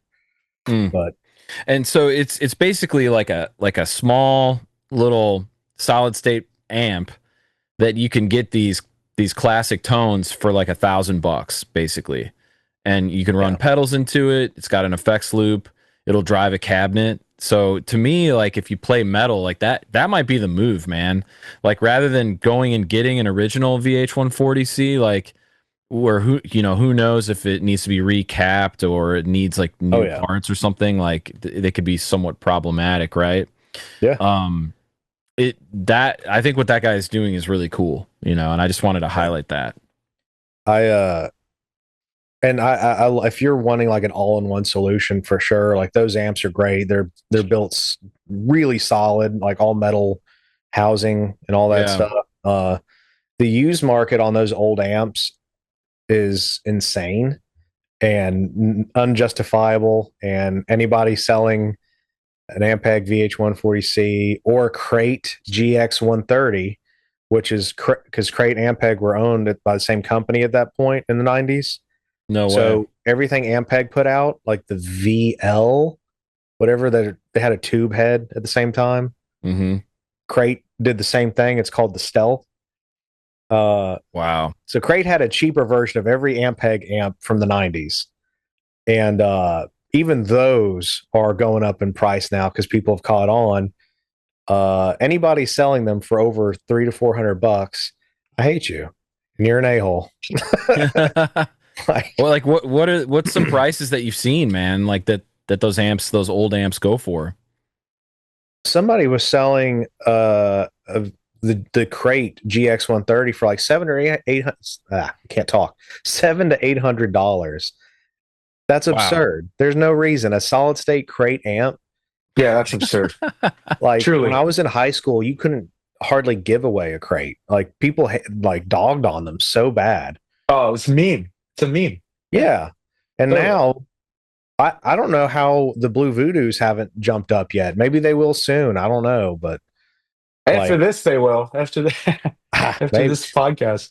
dude, you can still get have you seen the 200-watt version of the Blue Voodoo? No, no, that's That's crazy. absurd, Does it have dude. eight power tubes? Or does it have 50, Probably. maybe 6550s or something in it? It's got, yeah, that would make more sense. KT88s. Yeah. 50 The watt idea of tubes. KT88s in a Crate is so funny to me. Dude, that's just wild, man. It just But melts the amp. yeah, It's it's a so hot. 200-watt tube amp, and the last one I saw was like I think it was under $800 for a 200-watt tube amp. That's nuts. Yeah, that's crazy, man. But yeah, if I were to make a gear recommendation though for anybody, for one thing, so many people make preamps, and Scott's is great. I'm not knocking Scott at all, but there's so many people that make preamp pedals of the VH140C now. This Heavy Earth, which I'm buddies with Shay as well. Joe Anastasio with Void. He makes one sometimes called the Lich. I had it. Yeah, I had one of the early Yeah, versions of that. Yeah, yeah, they're cool. There's I know of there's other. course. Oh, I've got one. Paul Harvey of Harvey Audio built me one, which he just did mine as a favor. I think he's only built them for like maybe two other people. One of them is Chris from Pyrexia, Hmm. and I saw that he had one, so I just bugged Paul like, "Hey, build me one," and he hooked it up for like maybe like 130 bucks or something. Oh, that's awesome, man. But dude, yeah, one of those pedals, and because we're just replicating like old solid state amps, right? You're not missing like a crazy power section, or if anything, the power section was the weak point of those amps, and you just wanted the tone. Right. So if you can get any of these pedals, because they all sound great, run it through like whatever kind of power amp you can get your hands on. You can get like a rack mount, like PA power amp for like a couple $100, like not much more than you're going to spend on the pedal, and just have a absurdly loud, like this is like a page out of Devourment's book, because they've had like some pretty funky rigs that We're using sounded Crown huge. amps, Yeah, Crown PA amps. yeah, absolutely. Hell uh, yeah. People use those for like modelers and stuff, so why not a Right. distortion pedal? Yeah. Yeah, I've heard those sound pretty good. I know Vaughn is using like the orange pedal baby. Mm-hmm. I've seen that in a couple of his rigs, and but I think when I saw him in Indianapolis, he had a Kemper. It was like on the floor, and he's using Yeah. like Kemper profiles from the Defeated Sanity record Mm-hmm. as his tone for live, and I thought that was kind of interesting. But I think Oh he yeah. might be driving it with the orange pedal baby. Which what does an orange pedal baby cost? Like $500, or Something like are that. they And a I little bit more? that sounds about right. I haven't looked at them in a minute. Um, and those are cool too. It's the selling point of those, I think, is kind of like the Moss valve back there, Oh, where okay. it's like I don't know what you would consider the Moss valve, but I know the orange they call it like a class AB. Um, with still solid state, like no tubes or anything, but it tries to replicate a little bit of the color that a tube power section would have. So it's at least the same like idea. So Um, that's kind of the selling point over something like the Seymour Duncan Power Stage. correct. Like any class D amp is just going to be crystal clear, no color. It's just whatever you put into it is what exactly what you get out, no extra nothing. Of course the Duncan stuff, they have the option for like EQ if you want to do a little bit on the fly, like Right. maybe to kind of depending on your room or whatever wherever you're playing. Um, but then again, if you're running it through a cabinet, that's going to change the sound dramatically. So Yeah. I don't know. I guess you'd be eliminating some extra factors, I guess. Yeah. Dude, But Ryan, talk about some more of these companies that you work with. So you have the Rigs of Death Metal Instagram page, and do people just find you on there and they're like, "Hey man, like I have a pedal company, like do you want to do some demos for me?" And maybe talk about how people send you stuff or how you got into that, and then talk about some of your favorite companies more of more recent times. sure. Um, it's been a pretty wide mix of like I've had people hit me up to do some demos. And there's others like I approach them and they were gracious enough to, you know, send me something either on loan or to keep as payment. Um, which, I'm not making a living off this, so I'm just kind of having fun. I've never gotten like actual payment for any of the videos I've done. Best case scenario, I got cool piece of gear out of it, and I'm more than happy with that. For sure. Yeah. But so let me see. So I definitely got to shout out the first person to ever hook me up with any kind of gear for a demo. Paul of uh, Gremlin Machine Shop sent me his Firepower preamp pedal, which is like a JCM 800 and a boost in a box. That's cool. Yeah, he sent me that thing on loan, and that's our first demo. Uh, which Paul's a great dude. We still talk here and there. Um, like his stuff a lot. Uh, and then the second one, I'm pretty sure the very next one was the Doom Saw from Does It Doom, Oh, sick, man. and that video is actually still one of my best ones. I don't remember what it's up to, but uh, yeah, Steve was nice enough to send me that, and I got to be part of like the initial run of demos when he first dropped that pedal. So probably why I did that well. Um, and then let me see. I've actually got like a shoe rack behind me that's full of pedals. Dude, show them off if you want to, man. Uh, Or you could well, just talk about them. Whatever yeah. is easiest for you, man. Well, I'll show you the one that the little demo track we keep referencing that I sent you earlier. I'll show that one real quick because that's going to Cool. be the next video. Yeah, let's talk about it, man. Yeah, he was just talking about Steve from Does It Doom, and I've done a couple collabs with him, just like he makes like Doom boxes, like, but they're really well thought out. And he has this guy from, is it Dunwich Amplification, um, who does all of like the, I guess the circuit designs, and they're top tier. Did I have that Okay. right? Dunwich Amplification is the guy that works with Does It Doom? With Steve? Yes. Nick Williams, I Nick think is his Williams. name. Yeah. Right. Um, I'm pretty sure that's who. I think he does everything Yeah. for Steve. Um, so first one here is the boosted reverb. That's just all it's called. That's pretty cool artwork on it. Such a sick graphic. Yeah. Awesome. And this is literally just a clean boost and kind of like a hall sort of reverb. And that's done by Heretic Effects, my buddy Jeremy. Jeremy was one I actually bought a pedal off of him a long time ago before he even had the name Heretic Effects.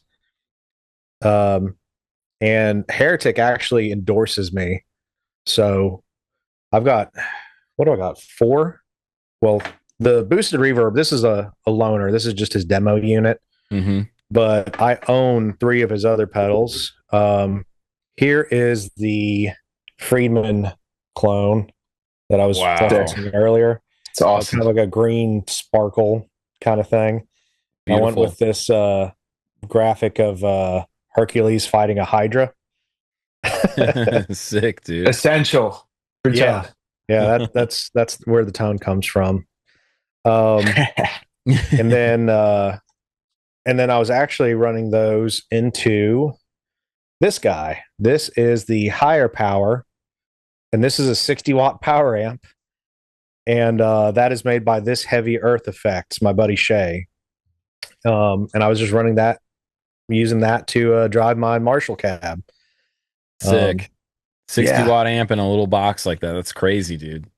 They're pretty nuts, which I'm only running it. That's 60 watts at 4 ohms. I'm only running it at 8.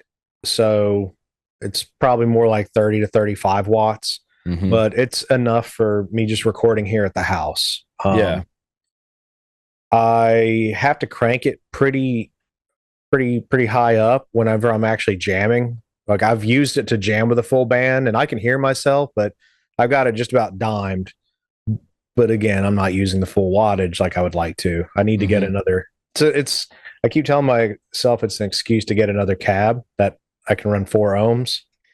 But so yeah, Heretic, This Heavy Earth. Shout out to Void Manufacturing, my buddy Joe. I've owned a bunch of stuff from him. What do Did you get his hot sauce? What is it? Did you get his hot sauce, Joe Anastasio? Does he have You his tried own? it? No, Yeah, I he guess used to not. make it. He used to send it to me. Really? I got a bottle of it too. God. It's basically like inedible hot sauce, dude. Dude, it's like the hottest shit ever made. It'll Of course, rot 'cause your guts out, man. It's about as he's- death metal as it gets. Hell yeah. No, I think I missed. He's definitely recommended several to me that I've really like. My favorite one is one that he recommended. It's I can't remember the actual name, but it's apricot and Trinidad scorpion pepper, and it's made by Heartbreaking Dawns. But and all their hot sauces are like named like, I don't know, like 1313 or 1419. You know, like they're just all numbers, so I don't remember which one's which. I just remember the flavor. But the apricot and Trinidad scorpion pepper, that is still to this day, going on 10 years now, that is my favorite. Heck yeah. Yeah, Joe made, I was going to say, Joe made a Carolina Reaper hot sauce and he sent it to me. No, I think he gave me a bottle of it either at NAMM 2016 or he sent it to me, but with a pedal that I bought. I bought a ton of stuff from Joe over the years. The only one I have left is the Season pedal, which is what I think was my favorite from anything that he made. But yeah, that Carolina Reaper is just like, dude, it was so brutal. And eventually I just like got to the bottom of the bottle and I just threw it away because it was just like sitting in my fridge for years, not being used because I was just like, this is crazy. So Yeah, Joe's a funny guy, man. Yeah, totally, man. he's awesome. Uh, I've had a pretty regular correspondence with him since like 2015, I think. Yeah. Like he's a homie for sure. Um, Originally from New Jersey, man. He's from my yeah, from Long Branch where I lived forever. That's how I know him, man. He's a cool guy. he is the quintessential Gen X Jersey crust punk dude. Like I, Totally. Totally. Great description, bro. That's hilarious. Great. dude, Yeah. like dude has such good taste when it comes to like movies and like I've found he has recommended so many sick like bands, movies, and everything else. And when I'm being a dumbass and I can't figure out like one of his pedals or something, he always comes through and gets me going. Um, like I got the last one I got from him was his Bloodlust, and it's a noise gate and a boost. That's Um, cool. yeah, and he never he never has instructions with any with his pedals, so I just have to hit him up. Uh, I'm like, dude, I don't even know what any of these. I don't know which of these controls does which. I don't know how they interact. Help me out here. Finally got me set up, got me running. Um, it's pretty cool. Essentially, you kind of have to run. I need to do a video on that one. Damn it. You kind of have to run it for cable method, Hmm. and it's like you leave the boost and gate on like all the time.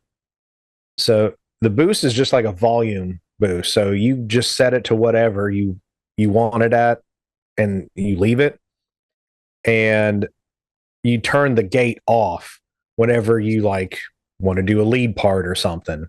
But essentially, they both sides stay on all the time. Yeah. But and Dude, it's his also I'm sorry. oh no, go ahead, man. I was just gonna say it also has its own EQ options that are like crazy powerful. Like just a slightest little bump and you're somewhere completely different. So But are you engaging that then like by turning the effects loop on and off? Or like if you're keeping that on all the time, maybe I'm misunderstanding this, but like how are you so not boosting your tone all the time then? uh well so it's just like like a clean linear boost, like just Okay, volume. So gotcha. I kind of just set it for like a sort of unity gain, Okay, it, no more than like a dB of volume bump, if anything. Like I set the boost on it pretty mild, so not really doing a whole lot there. So I'm okay, mostly just using it as a gate and an EQ. cool. Um, and yeah, and it's like it's a really tight gate, or at least how I had it set up. Um, so yeah, if you want to sustain notes or do any kind of lead parts, you kind of have to just kick the gate off, and Gotcha. yeah, then you're good to Okay, go. Yeah, I was gonna cool. say one of the best noise gates I've ever played was his Endless Blockade. I had two of them at one time, not using them both at the same time or anything, but I gave one to another guitar player. But Nice. it was just such a great noise gate, man. Just Oh yeah. made the entire rig just silent when you weren't playing, and then it would go, Oh yeah. obviously it would go to, super loud when I was playing. So it was just incredible, man. Like Hell yeah. he's got some really unique circuit designs and unique ideas. Always been a fan of his stuff, and the aesthetic of it is cool. Like they look like little war machines, like Yeah. little little things you would have inside of a tank or something, like when you're going into battle. No So, doubt. Uh, um, I also got the ball gag noise gate from Michael Klein. That's a great one too. It's a little bit more ball simple. gag. Oh yeah. Oh yeah. Oh, that's crazy, dude. Does it have a picture of someone getting gagged? Like on the Yeah, cover? it has a ball gag picture on. You know what? Great, Grab I'll it. grab Let's those see it. too. We'll hold those up. great. We want to see your whole collection, man. Dude, that's so funny, man. What a great noise gate name. The Um, old ball gag. I know there's a company that really took the metal world by storm with their pedals when they came out. The Licked Larum Audio, they were like becoming so popular. Like they put out this pedal called the Medusa a couple years ago, and has like a noise gate built into it. Everybody was freaking out about that pedal. But being the contrarian that I am, as soon as everyone starts to get into something, like I want to get as far away from it. Yeah, I'm just like, all right, I'm not going to be playing that. That's not metal. Yeah, exactly right. Yeah. So I got the Medusa. Great pedal. It's the one Licked Larum pedal I have. Daniel sent that to me. I got to be part of the first round of that. Sick, dude. Demo when it was originally something else like Breathe Die or something like that. Yeah. Breathe/Die. Yeah. He rebranded it and redesigned it as the Medusa. So I got to be kind of part of that, which that was, super sick as well. Of course, man. So here is the ball gag. And you can see it there. And it's actually kind of like, this is sort of its brother. This is the Chrysogrim. And oh, that's cool. And me and Michael, like this, I bought this actually before I even started doing RIGS of Death Metal. And me and Michael, and then me and Joe have actually been homies since before I even started doing RIGS of Death Metal or anything. Like there were some of the I've spent money on a few pedals, but I can genuinely say I endorse these guys. Even if I didn't do all this stuff, I'd still spend money on these guys, right? Mm-hmm. But Michael did this cool thing for me. You can kind of see the green and black aesthetic, and up the side it has like the typo negative font, yeah, black sick. #1. What kind of pedal is that? Is that a preamp or something? It is a overdrive. It's an overdrive with a 3-band EQ, level and gain, and then this attack knob is kind of works like a presence knob, really. Mm-hmm. And then kind of kept with the typo theme for the ball gag, put everything dies in a little wraparound font. And he did a cool like crackle finish on the green for this I one love for me. that. That's cool, man. All pedals should be made like that. and like typo negative is like mine and my wife's band. Like that's our thing. So he's just he's always done anything he's made for me, he's tried to do in typo themed. So yeah, really, really good dude. And the Medusa is also fucking sick. And I kind of usually will have that on my board, just because with the noise gate, it doesn't matter what tone I have dialed in. I can kick that on for a layer of chainsaw, and I don't have to worry about like ungodly feedback because the gate is that good. Yeah, that's sick, man. Like, I love pedals, man. I got to a point where I think I had like 30 or 35 pedals here at the house a couple years ago, and like I'm not trying to put this on anybody else, but I have just a weird relationship with gear, and I had like $6,000 worth of equipment in here, and I was like, I'm not. And then I was worried about like I like didn't have enough money for like mixing and mastering for my record, so I just was kind of like became like mad at myself for like having all this stuff and not releasing any music. That was just my own kind of internal thing that I was like dealing with at the time. So I ended up selling like pretty much everything except for like a few essential pieces. I like, yeah, again, that's just my thing, and I was making a lot of demos too. I was like demoing a lot of Joe's stuff, Does It Doom, and I don't know what it was. Maybe it's just my personality. This is me doing a little bit of venting now. I could not get a single company to send me anything to demo. I think Joe sent me one pedal at some point for free just to demo, but he wanted it back, so I sent it back. Right. But and I and that was after buying like hundreds of dollars worth of stuff from these guys, and then talking to them and trying to start a relate. I don't know if it's like my personality. They didn't like my personality, but or how I was demoing them, but I could not get anyone to like I don't even need to keep the product. I would just say send it to my house. Let me, you can see how I play guitar, but it just did not. So I kind of gave up on that whole like gear demo thing. I think it's cool that you do it though. I think it's sick, man. And I love Dome's videos too. Like I get a lot of cool tone ideas from him. But for whatever reason, I just kind of gave up on the gear thing, and I just focus more on making music now. And then of course doing the podcast. But to be honest with you, Ryan, like I've always had like a spending problem with equipment. I've always overbought, and then ended up having to sell stuff, because I wasn't managing my money properly, Sure. So well, that was, I mean, we all do, man. yeah, dude. Like I always go I like obsess over stuff, and I went way too into it. But Christian's been cool enough to keep his freaking Gen 120 here at my house, so I get to record a bunch of stuff with that. So it's cool, man. But it's in good hands. But dude, what are your thoughts on, and Christian, feel free to chime in on this too, but like I'm interested in Ryan's thoughts on like the gear market overall. Just some of the trends that I'm seeing, like it seems like the effects pedal companies are like really niching down and turning into like genre based pedal companies in a way. So that's kind of been a trend in the last few years. Metal guitars, like a Jackson custom shop is like $7,000.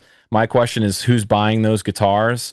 And then you have other guitar companies like micro builders that are making these insane like pointy guitars, custom guitars. So anything around that you want to comment on, dude? I'm really interested in your thoughts. I love to rant about how screwed up the used market is. It's and you kind of, it's not even just guitar gear. There's like this weird cultural thing that has gone on in like the last decade. You could attribute it to things like American Pickers, the formation of eBay, Facebook Marketplace, all that stuff. People, they basically want exactly what they think. Everything either inflates in value or retains value, and it really doesn't. Most things don't. You could there's plenty of like actual guitar collectors that can tell you if you want an instrument that's going to appreciate in value, you're usually looking at it around like $3,000 as an entry point. Like a nice Les Paul or Fender or something like that. We're going to like very boomerish collector territory, right? Yeah. And a lot of it is just, well, let's be real, a lot of it's like namesake, right? There's almost always going to be somebody around to buy a Fender or a Gibson. And the trend of like Bronze Series BC Rich Warlocks that you used to be able to get for like 50 to $100 brand new in a plastic box at like Walmart or FYE, going for like $500 used.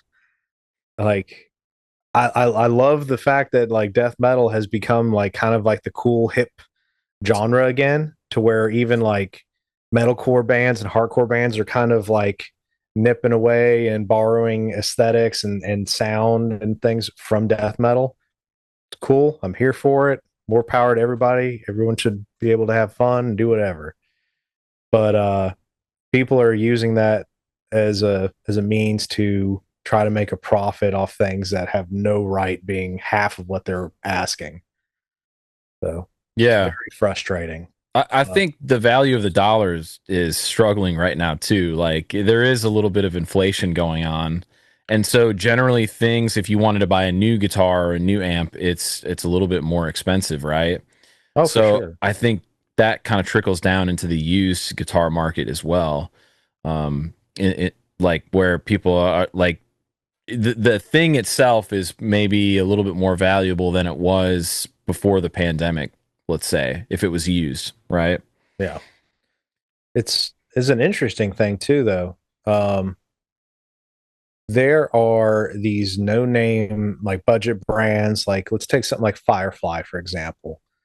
Uh, these small Chinese manufacturers or India or wherever that are coming out with these mass produced, very budget, like $200 to $300 guitars with stainless steel frets that are like ball end, like rounded off, like super, like better fretwork than, some bigger, bigger box companies, right? Um, like almost anything you could really want out of them. Yeah, they might cheap out on like a bridge or something that you could easily replace yourself, or pickups. But like the like CNC is so freaking good now that it's totally plausible for a budget Chinese or Vietnamese or South Korean manufacturer to pump out instruments that are consistent and really good quality. Um, Meanwhile, Jackson are, which I love, I'm not going to hate on a brand in general, but, look at Jackson's Pro Series, I believe they're still Indonesian made and they're on average a grand or more, right? Yeah, they're like Yeah. $1,500 for the Yeah. Jackson Pro. Is it Jackson Pro Plus? Where it's like they made some like a one pickup soloist, a one pickup Kelly, Mhm. and a one pickup Warrior, and they're like $1,500 guitars, but they're Indonesian made. Oh, that was it Pro Plus Metal or Pro Metal or That whatever. might be what it is. Yeah. They just dropped those. I mean, they look sick and I'm sure they're great instruments. It just bums me out, you know, like things just keep going that way. But honestly,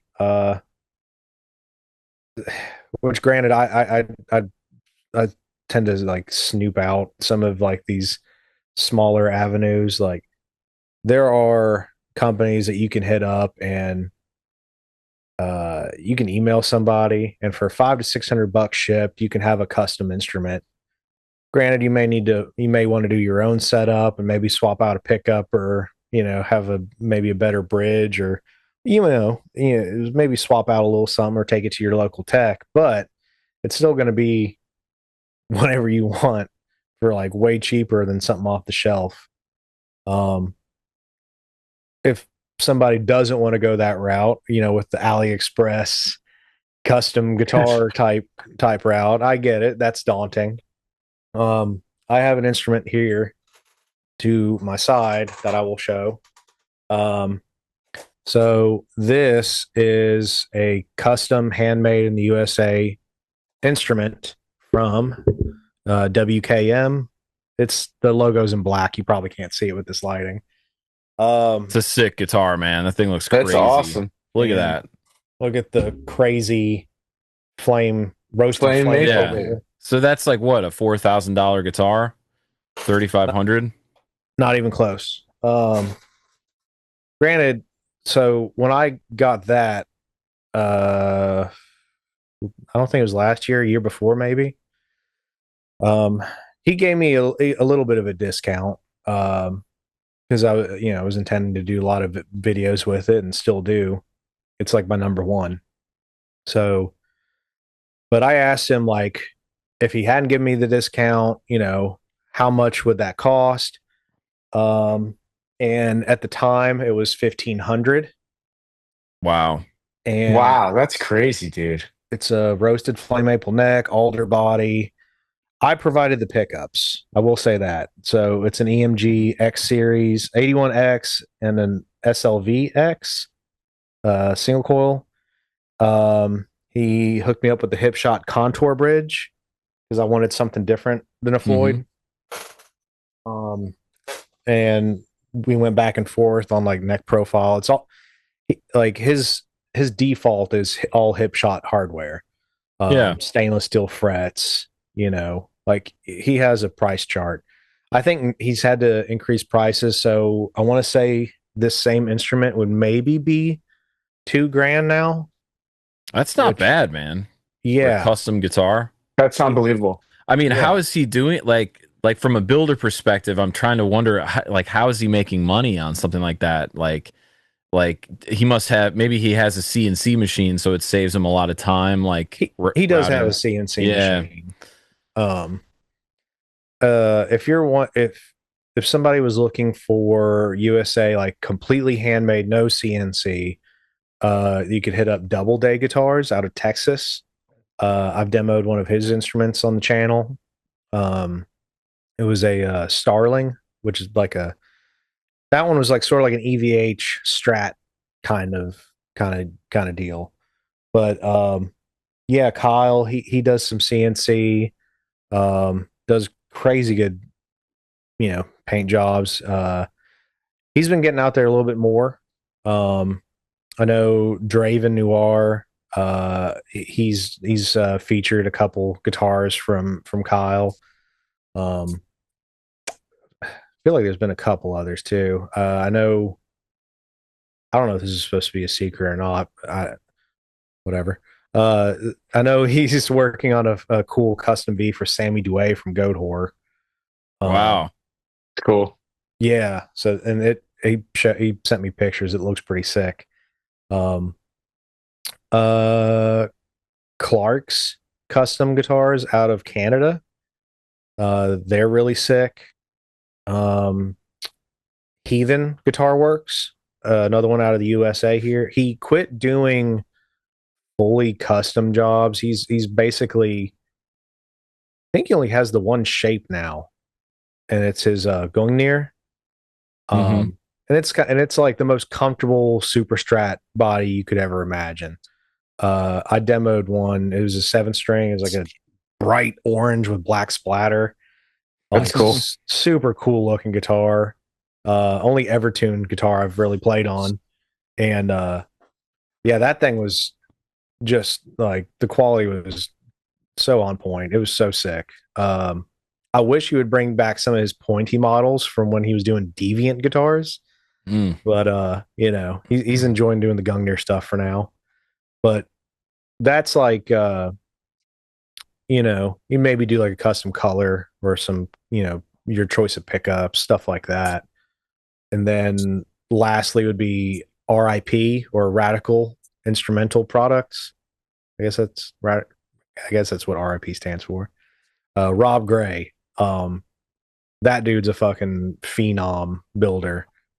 Uh, love everything he's put out, and nothing but people have nothing but good things to say about his stuff. So yeah, those are just some builders off the top of my head. That's cool. Good Yeah. intel. I mean, dude, it is ridiculous. Like, who on earth is paying $7,000 for a custom shop Jackson? Yeah. Who that's not endorsed playing metal is going to spend that money?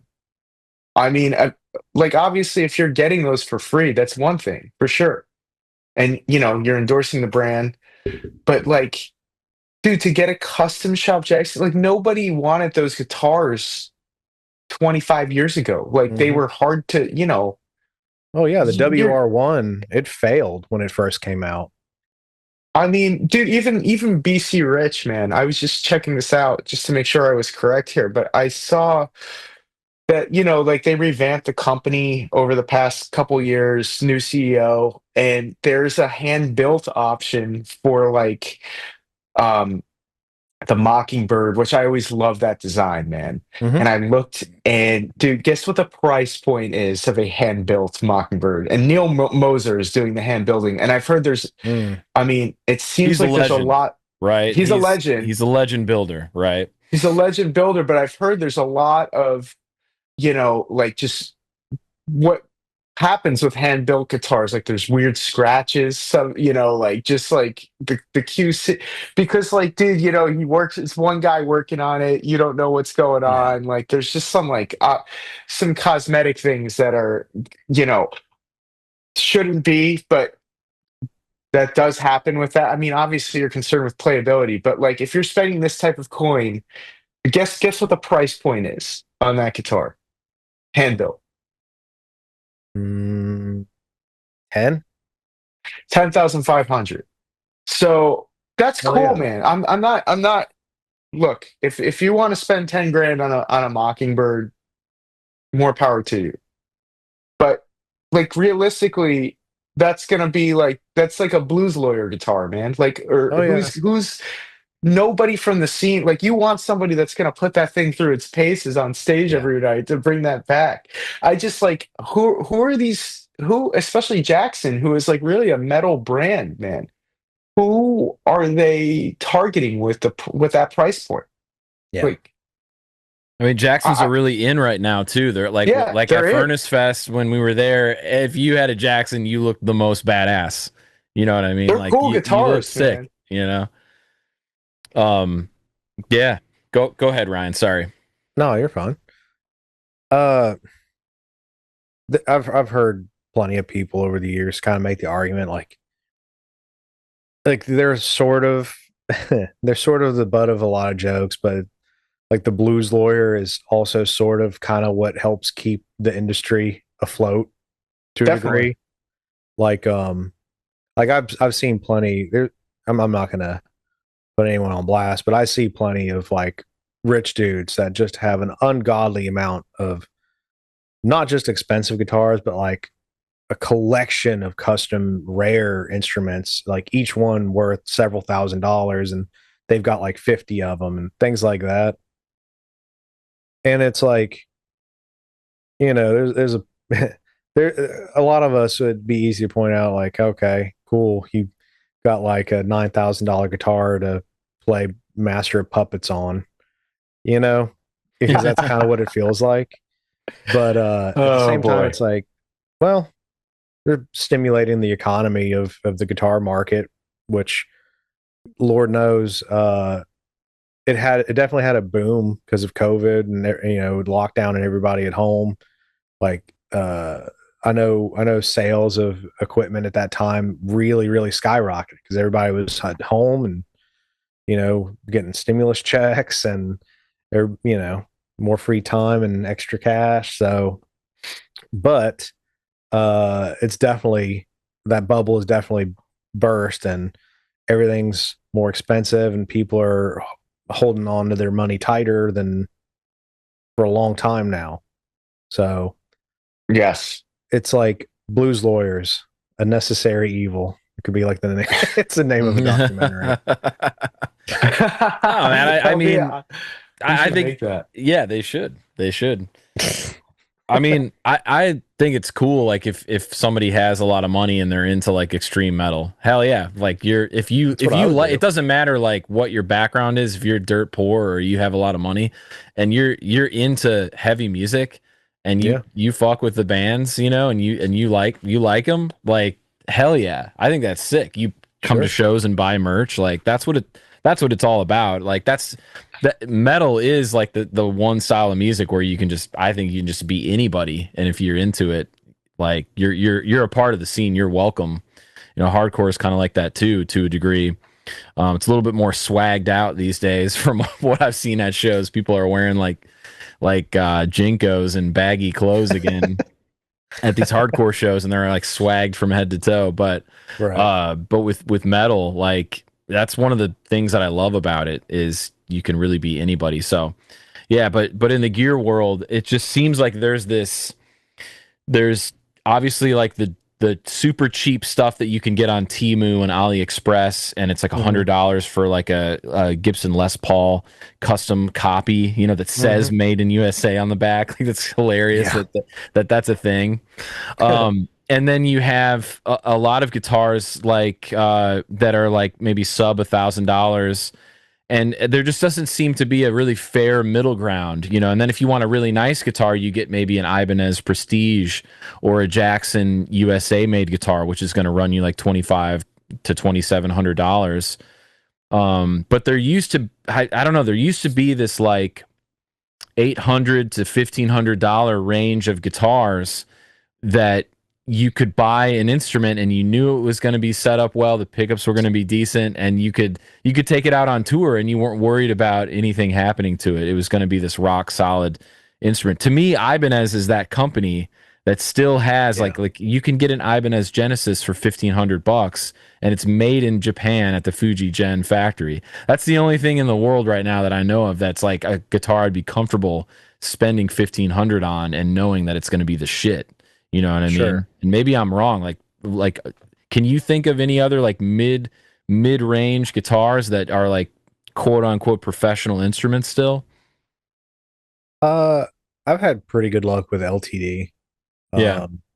Like the main guitar I gigged with forever was like I think brand new. It was 650. I got it as a B stock for 550. It was I still have it. It's an EC 401. Mm. I think I got it in 2011 or 12, maybe something like that. Um, yeah, LTD, Shecht, a lot of the stuff that's made in like world music, that fact, like their factory. The Korean factory. Yeah, which like I guess the Chord or whoever else, like a lot of that stuff. Cortec, yeah. They're Yeah, great, yeah, man. June. I yeah. worked for him for a year for when I was doing after Eventide, I worked for Digitech, and he bought Digitech. He knows what he's doing, man. Hell Great yeah. quality control. They Yeah, build like everyone's guitars, man. yeah. You know? And like I'm the kind of guy I'll save a few bucks and I'll get, a less flashy guitar and maybe I'll throw a pickup that I want in there and do my own setup and I'm ready to go. Like I don't need I know as I say I have a custom guitar sitting to the right of me, but other than that one, like that's an Epiphone Explorer hanging up on the wall behind me. Like it's like the Brendan Small Ghost Horse Oh, cool. one with the Floyd. Sick. Um, yeah, it's such a cool guitar. That's what I use to record that same demo track that we keep talking about. Hell yeah, dude. You got to release Um, that, man. We'll drop a link in the description once you get hell it yeah. out. So, But like, yeah, no, I always loved like the kind of middle of the road instruments, and I'll make it my own anyway. Like almost all of us as guitar players, we love to like tinker and mess with stuff. We're always chasing shit.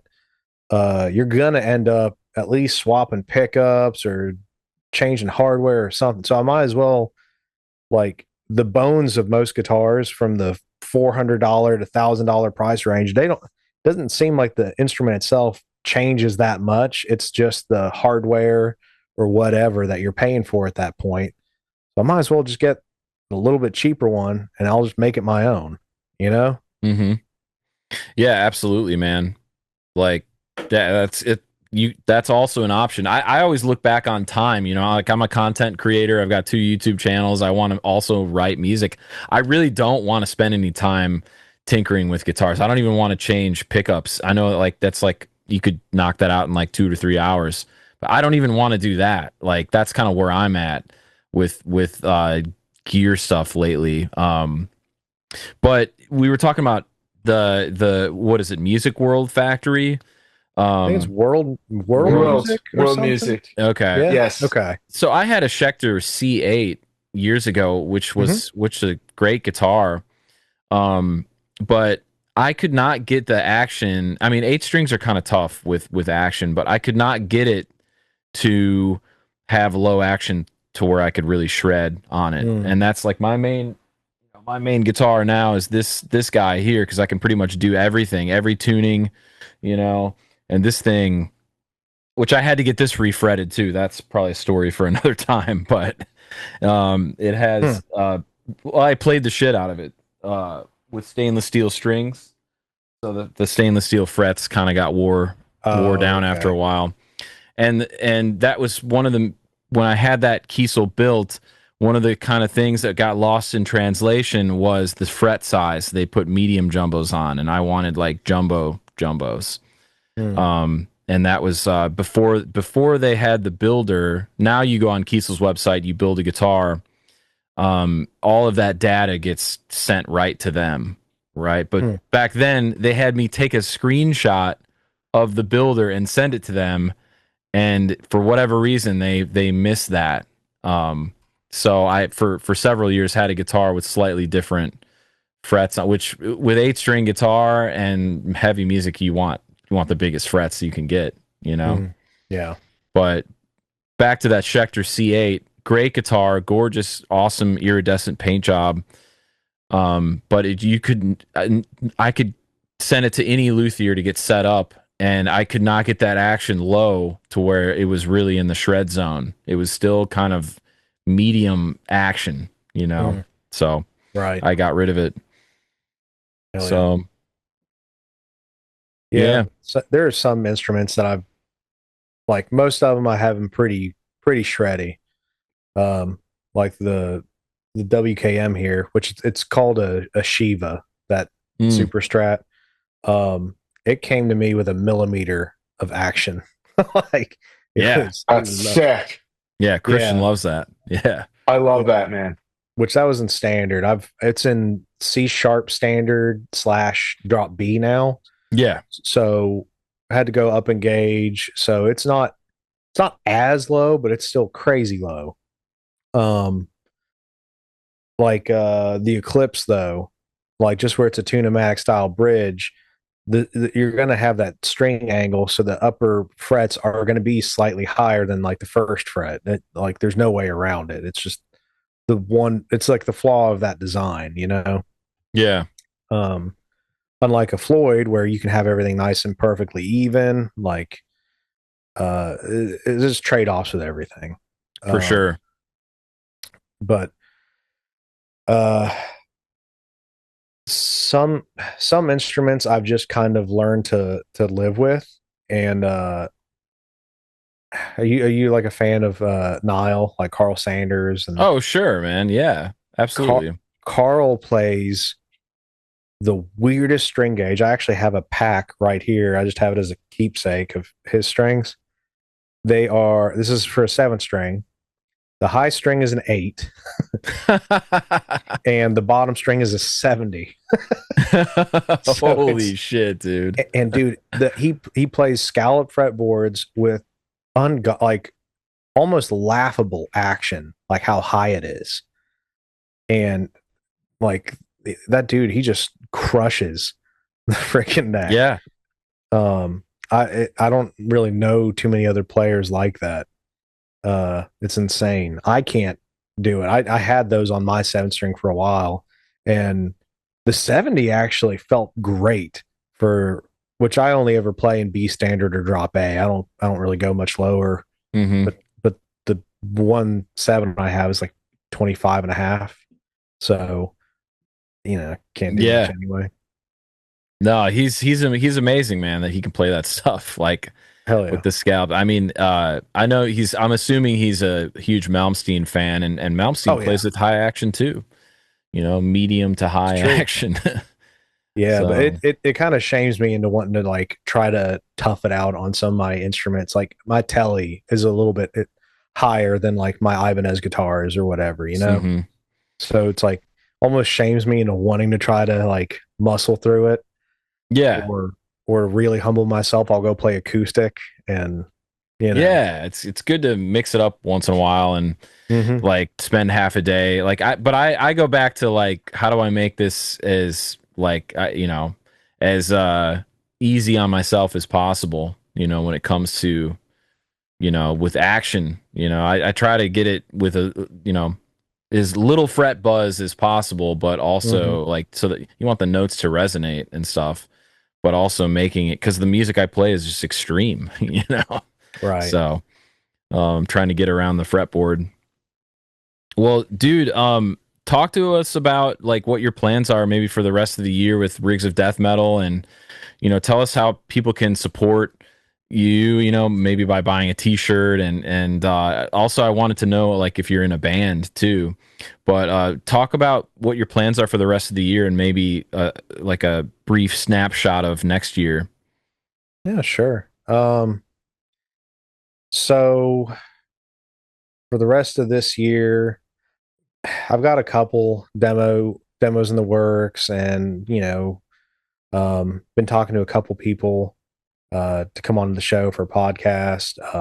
I got a couple that I've actually recorded. I need to edit and upload, um, but don't really have a whole lot like as far as like big demos go. I'm waiting. Of course, I'm working on the one for the boosted reverb, and I got some other pedals laying around that I should probably do a demo for. I just haven't.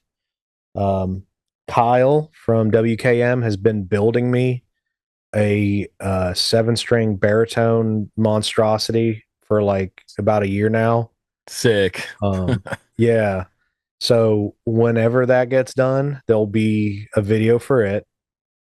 When I get my crate amp back modified, there'll be a video for that. That'll be a fun one. Um, I do have one really big rig rundown slash interview podcast thing, but it's not going to be till like January or February Mm-hmm. due to this person's touring schedule for December. We were supposed to already have done it, but life gets crazy. It's arguably the biggest guest I've had, and it's somebody I've wanted since day one. Cool, And man. I'm very excited about it. We're going to his home studio and doing everything there. So that's going to be a really, really fun one, and I'm excited to share that one when it's done. Um, as far as my own music, uh, I have some music out under the name The Nephilim Fall. There's Sick, dude. there's there's two EPs, and you can find literally it's up on everything from YouTube to Apple, Spotify, whatever. Um, we actually have some cassettes here. Love cassettes, man. Hell yeah. And of course, it's green. Um, everything green all the time. But that is the cost of victory. That one I don't know if that was this year or last year that we put that one out. And that is me. I wrote everything, not being, full of myself or whatever, but I wrote it all, including the lyrics. And I had my buddy Jason Baker, who he runs the studio, Jason Baker Mixing. He did the vocals, and my buddy Lucas Beater, we recorded his drums, and yeah, it's just like a three track EP, nothing crazy. And those cassettes, I think we still have some for sale through Malicious Craft Recording, which is Jeremy Colborn of Heretic Effects. That is his label slash distribution. Been working on some other musical projects, including a black metal one called Gorthauer. There's a single out. We're working on finishing the rest of the album now. There's a single out though called Body of Blades. It's up on everything. Uh, Other than that, um, slowly but surely working on 2, possibly 3 other projects, but it's so early on. Kind of hardly even worth mentioning at this point. Okay. But I do have one. I do have one I'm excited about, a death metal thing called Septic Womb. That's gonna be that. Yes. Yeah, that one's just. It started off with me just. I wrote something in like wrote and recorded something in like 30 minutes, including my own vocals, and it was just for fun. But now I've got other people that want in on it, and we're gonna, put out like a split EP with somebody else, and it's like hilariously heavy. It's like Devourment meets Mortician, Pig Destroyer, kind of like super like death grind, slammy kind of ignorant stuff. Hell yeah, dude. That sounds awesome. It's Oh killer. yeah. Yeah. And as far as supporting Rigs of Death Metal, uh, if you go to any of our videos or our Instagram page, find our link tree. I have that link up everywhere. I can send it to you to include the description of this video if you want. We've got t-shirts for sale. We got 2 different designs through massacremerch.com. Cool. And I've got cabinet IRs of this Marshall Mode 4 cab here. I've got IRs of that for sale. And Amp Guru profiles, they have done 2 Rigs of Death Metal Kemper packs. One's like old school death metal. The other one's more modern death metal. And I have my own Kemper pack for sale again through the Rigs of Death Metal link tree. Honestly, if you look through that link tree, there's just affiliate links for Zounds, Eargasm earplugs. Awesome. Yeah, there's all kinds of stuff that if you just go through that link tree, I'm sure you'll find something, and it all goes towards supporting us, which I just kind of I just let any money sit in my PayPal and reinvest it into something for the channel, whether it's recording equipment or like something like a boom mic or, a pedal. Sure. Anything helps because, again, I don't get paid for any of this. Um, Hell, full disclosure, I do make money from YouTube. Not very much. It's like I'm lucky if it's like $50 a month, something like that. Hmm. So it's like a nice little something extra that like you're not counting on otherwise. But yeah, I certainly ain't getting rich off of doing any of this stuff. But Well, we're glad you do this, man, because it helps the scene.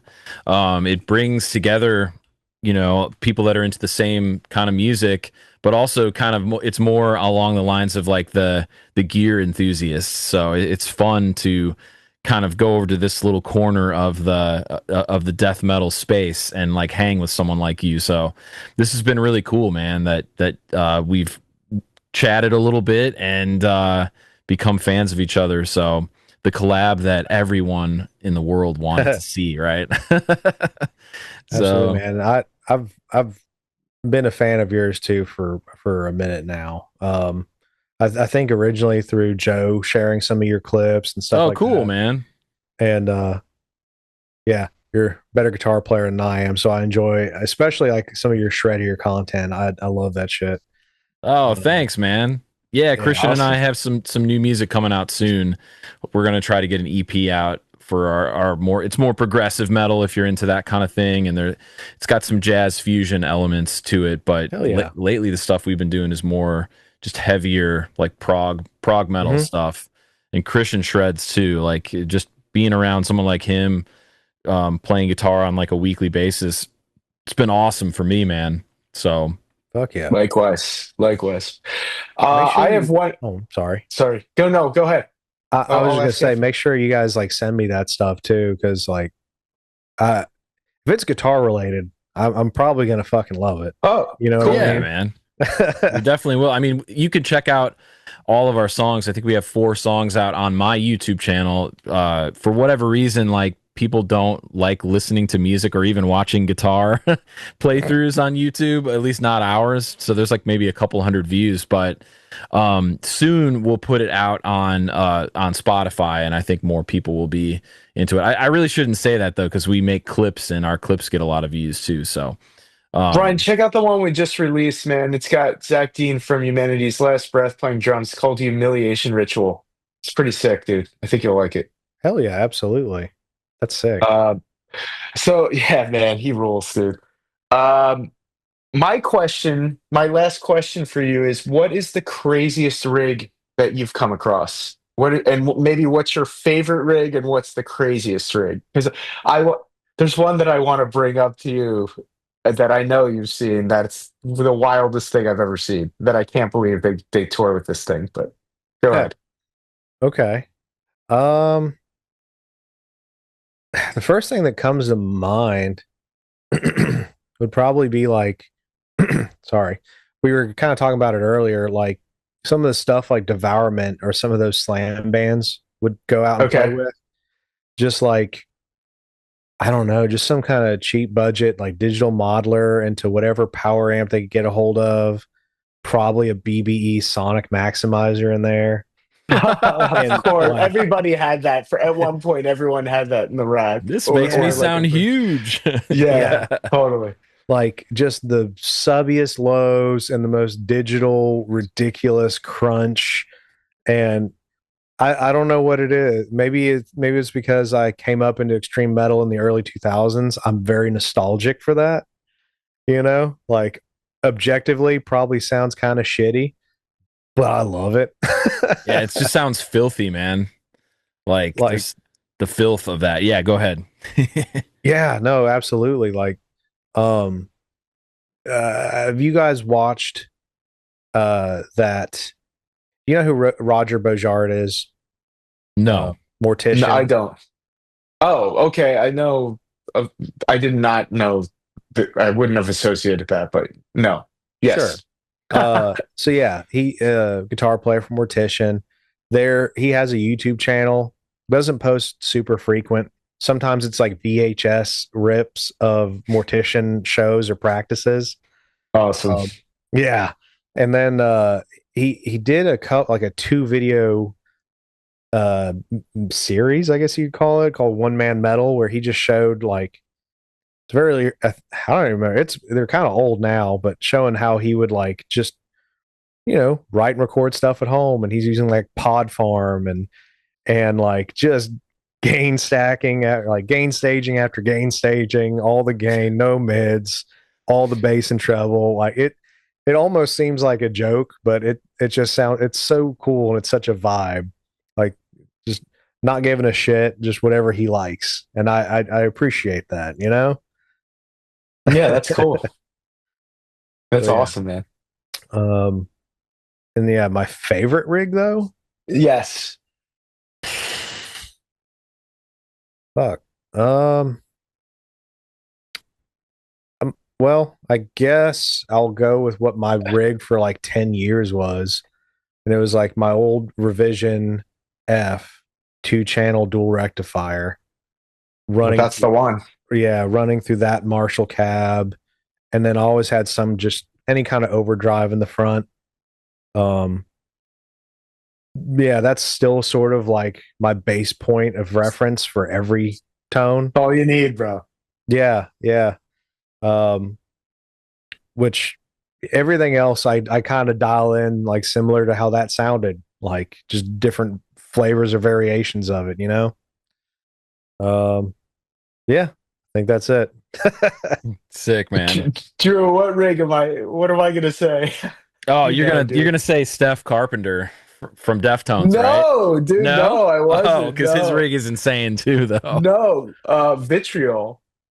Oh, the Vitriol. Oh, Yeah. Dude, we watched it fail live, man. It was the funniest thing I've ever seen. Like he couldn't get a tone out of it. It just like it kept. I think it was drawing so much power from this shitty venue that we watched at that it was just it was like cycling off, and it was dude, it was wild, man. mm, To Yeah, behold that. so him and Keith Marrow, Kyle Rasmussen. mhm. I mean, his music is so extreme, it's so crazy, man. Like I gotta give it to it. The guy like is a death metal god, you know, like but for whatever reason, they're playing distorted guitar, but Kim and Keith have probably a dozen or more pedals on their pedal boards. And I'm like, my thought is like, why would you do that? Like in the sense that just because of what the genre, like from my brain space, it's, you need a good rhythm tone, right? With maybe a noise gate. And for leads, you could probably use the same tone potentially. If you needed a second tone, you go to the third channel of an amp or something like that, or step on like a boost and then turn one delay on, for lead guitar. But these guys are touring with pretty insane rigs, and unfortunately, at their Nashville date, they've probably cut like 2 or 3 songs from their set because the pedal board went down. That's a bummer. Yeah, and that's like where It was a bummer. Yeah, because I wanted to see him rip, and they were ripped. ripping. They had the drummer from Nithing. I forget the guy's name, but he's fucking unbelievable. Like, yeah, he was just he's to me like one of the best death metal, extreme death metal drummers that there is right now, and his Nithing is just unreal to listen to. Yeah, but yeah, dude, it was just kind of unfortunate but I get it. They're pedal guys. They're really into the gear, man. They love it. But that's the very same thing has happened to me, playing live, having a pedal board go down. You're not sure which pedal it is, so you got to just freaking plug straight into the amp Yeah. and do the show. There's a lot of points of failure in that rig too, man. Like that thing was an absolute motherboard spaceship that looked like it beamed down from like Uranus, man. I mean, like it was. I don't know what else to say, dude. And I just saw him like literally like trying to figure out what was going on. I think it was just the electric in the place was so bad and so poor. Like this is a really small venue that they were playing in, and it's like it looks probably like ancient Nashvilleian electrical system Yeah, here. the That venue just you're does talking not. about is the end. Yeah, the Yeah. end. I mean, that was the end of their set, literally, because of the electric there. But dude, he was just like it would work for 30 seconds, it would go down. It's probably that Eventide H90 just drawing sucking all the power away, dude. It was Unbelievable. unfortunate. Yeah, Yeah. man. So all right, I'll get off this topic, but it was just funny to me. You know? No, it their rig is crazy. And of course I've had like Kyle on my show a couple of times and hung out with them a little bit whenever we went and saw them live, which we've seen them live twice. Um, and both of those times he hadn't gone to like quite the extensive pedal board that he does now.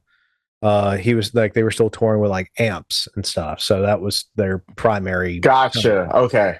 Cool. And I get why, like going to the pedal rig. Like I've been on a kick with pedal rigs myself lately. It's super fun, and it's like this. It's so much easier, I guess, to swap stuff around and experiment and get like these unique combinations of tones. I know he's a big fan of adding in just like little extra colors and textures into this crazy cacophonous wall of death metal that they do. Like he'll kick on a fuzz or an HM2 or like a chorus or like a weird EQ boost Yes. just to accentuate different parts and textures because their music is so whatever the opposite of dynamic would be. Like Bland. it's just all Bland, is that what you said? No, bland. slammed. Just slammed. I was like, their music is not bland, No, dude. not Yeah. bland. Dude, it's slammed. It is very slammed. Yeah. But it's not slam metal. It's not slammed, the Right, genre, but yeah. it's slammed. But yeah, like when you have that much, when you're on 10 all the time, I guess just trying to change the different textures going on in that, monsoon of distortion. That's kind of how you introduce some kind of dynamics or variation. With that said, yeah, so many points of failure. And I know now him and Keith each run stereo rigs. Yes. Like that's a lot. I don't really understand why. Maybe they want the other guy's guitar cab on both. They each have cabs maybe on both sides of the stage, potentially, if they're running stereo. That way there's like a blend of each guitar player's sound everywhere, basically. That's one theory. Yeah. Well, then we're also kind of going into like dual mono versus true stereo field. Exactly. And then like if it's true stereo, then it's like introducing so many weird elements into it. Like dual mono would make a lot of sense. Like Slayer did that forever, and like Yeah, pushes a lot of air. yeah, all like the big Powerful. stadium bands would do that, so they could self-reference as they were going across a huge stage or whatever. That makes sense. If you're at that level anyway, like doesn't make sense for a local band to do that. But yeah, dual true stereo just sounds like more headache than what it's worth to me personally. But yeah, I commend them for trying. I was just like, sure. It was like a 15-minute video from. They're on tour right now, and if you can see Vitriol, you should see them. Like they're unbelievable. But we were just like, Christian and I were watching that video the other day, and we're just like, damn, dude, I was laughing. that makes me nervous, man. Like, I was just, it's so like elaborate and immersive, and I'm just thinking of like, I don't think they're bringing out their own sound guy. I'm just thinking of the No. sound guy scratching his head like everything's good. Yeah. Yep, we got you.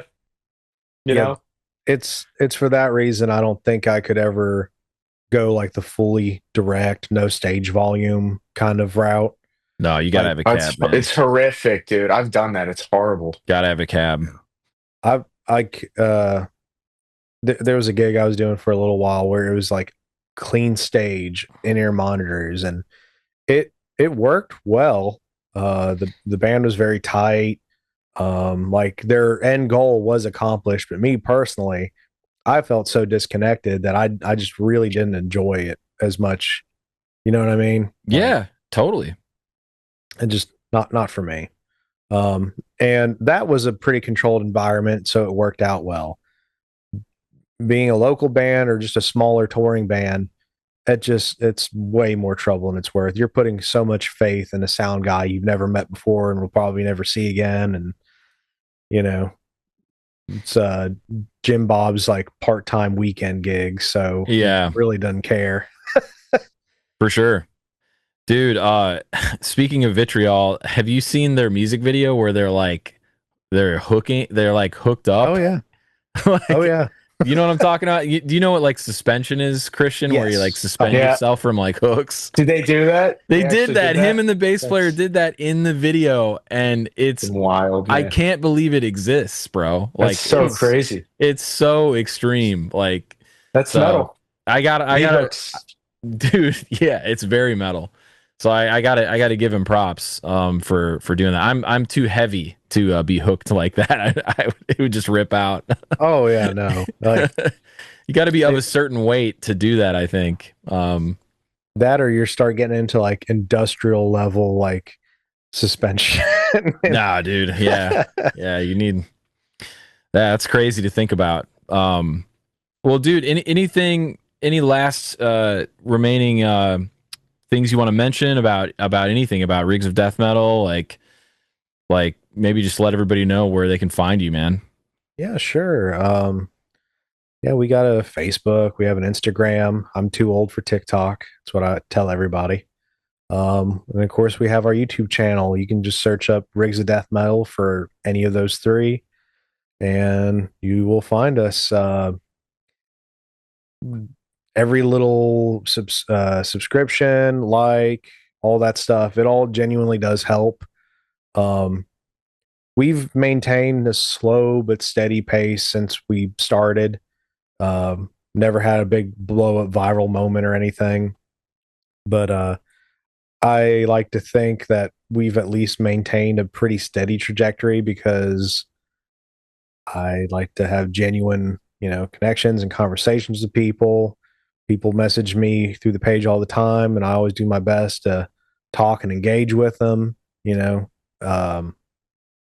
and I just enjoy the community. I don't do anything for this. I would like to see it get bigger just so I can in turn do more with it, get bigger guests, get stuff to demo for you guys, just I want it to grow so I can just kind of give back. I have a day job. I don't need this. I just like doing it. Hell yeah, dude. Well, you do awesome stuff, man, and thank you so much for doing this video, and it's been great talking with you, man. Yeah, this is fun, man. I don't get asked to do other people's podcasts very very often, so it's fun.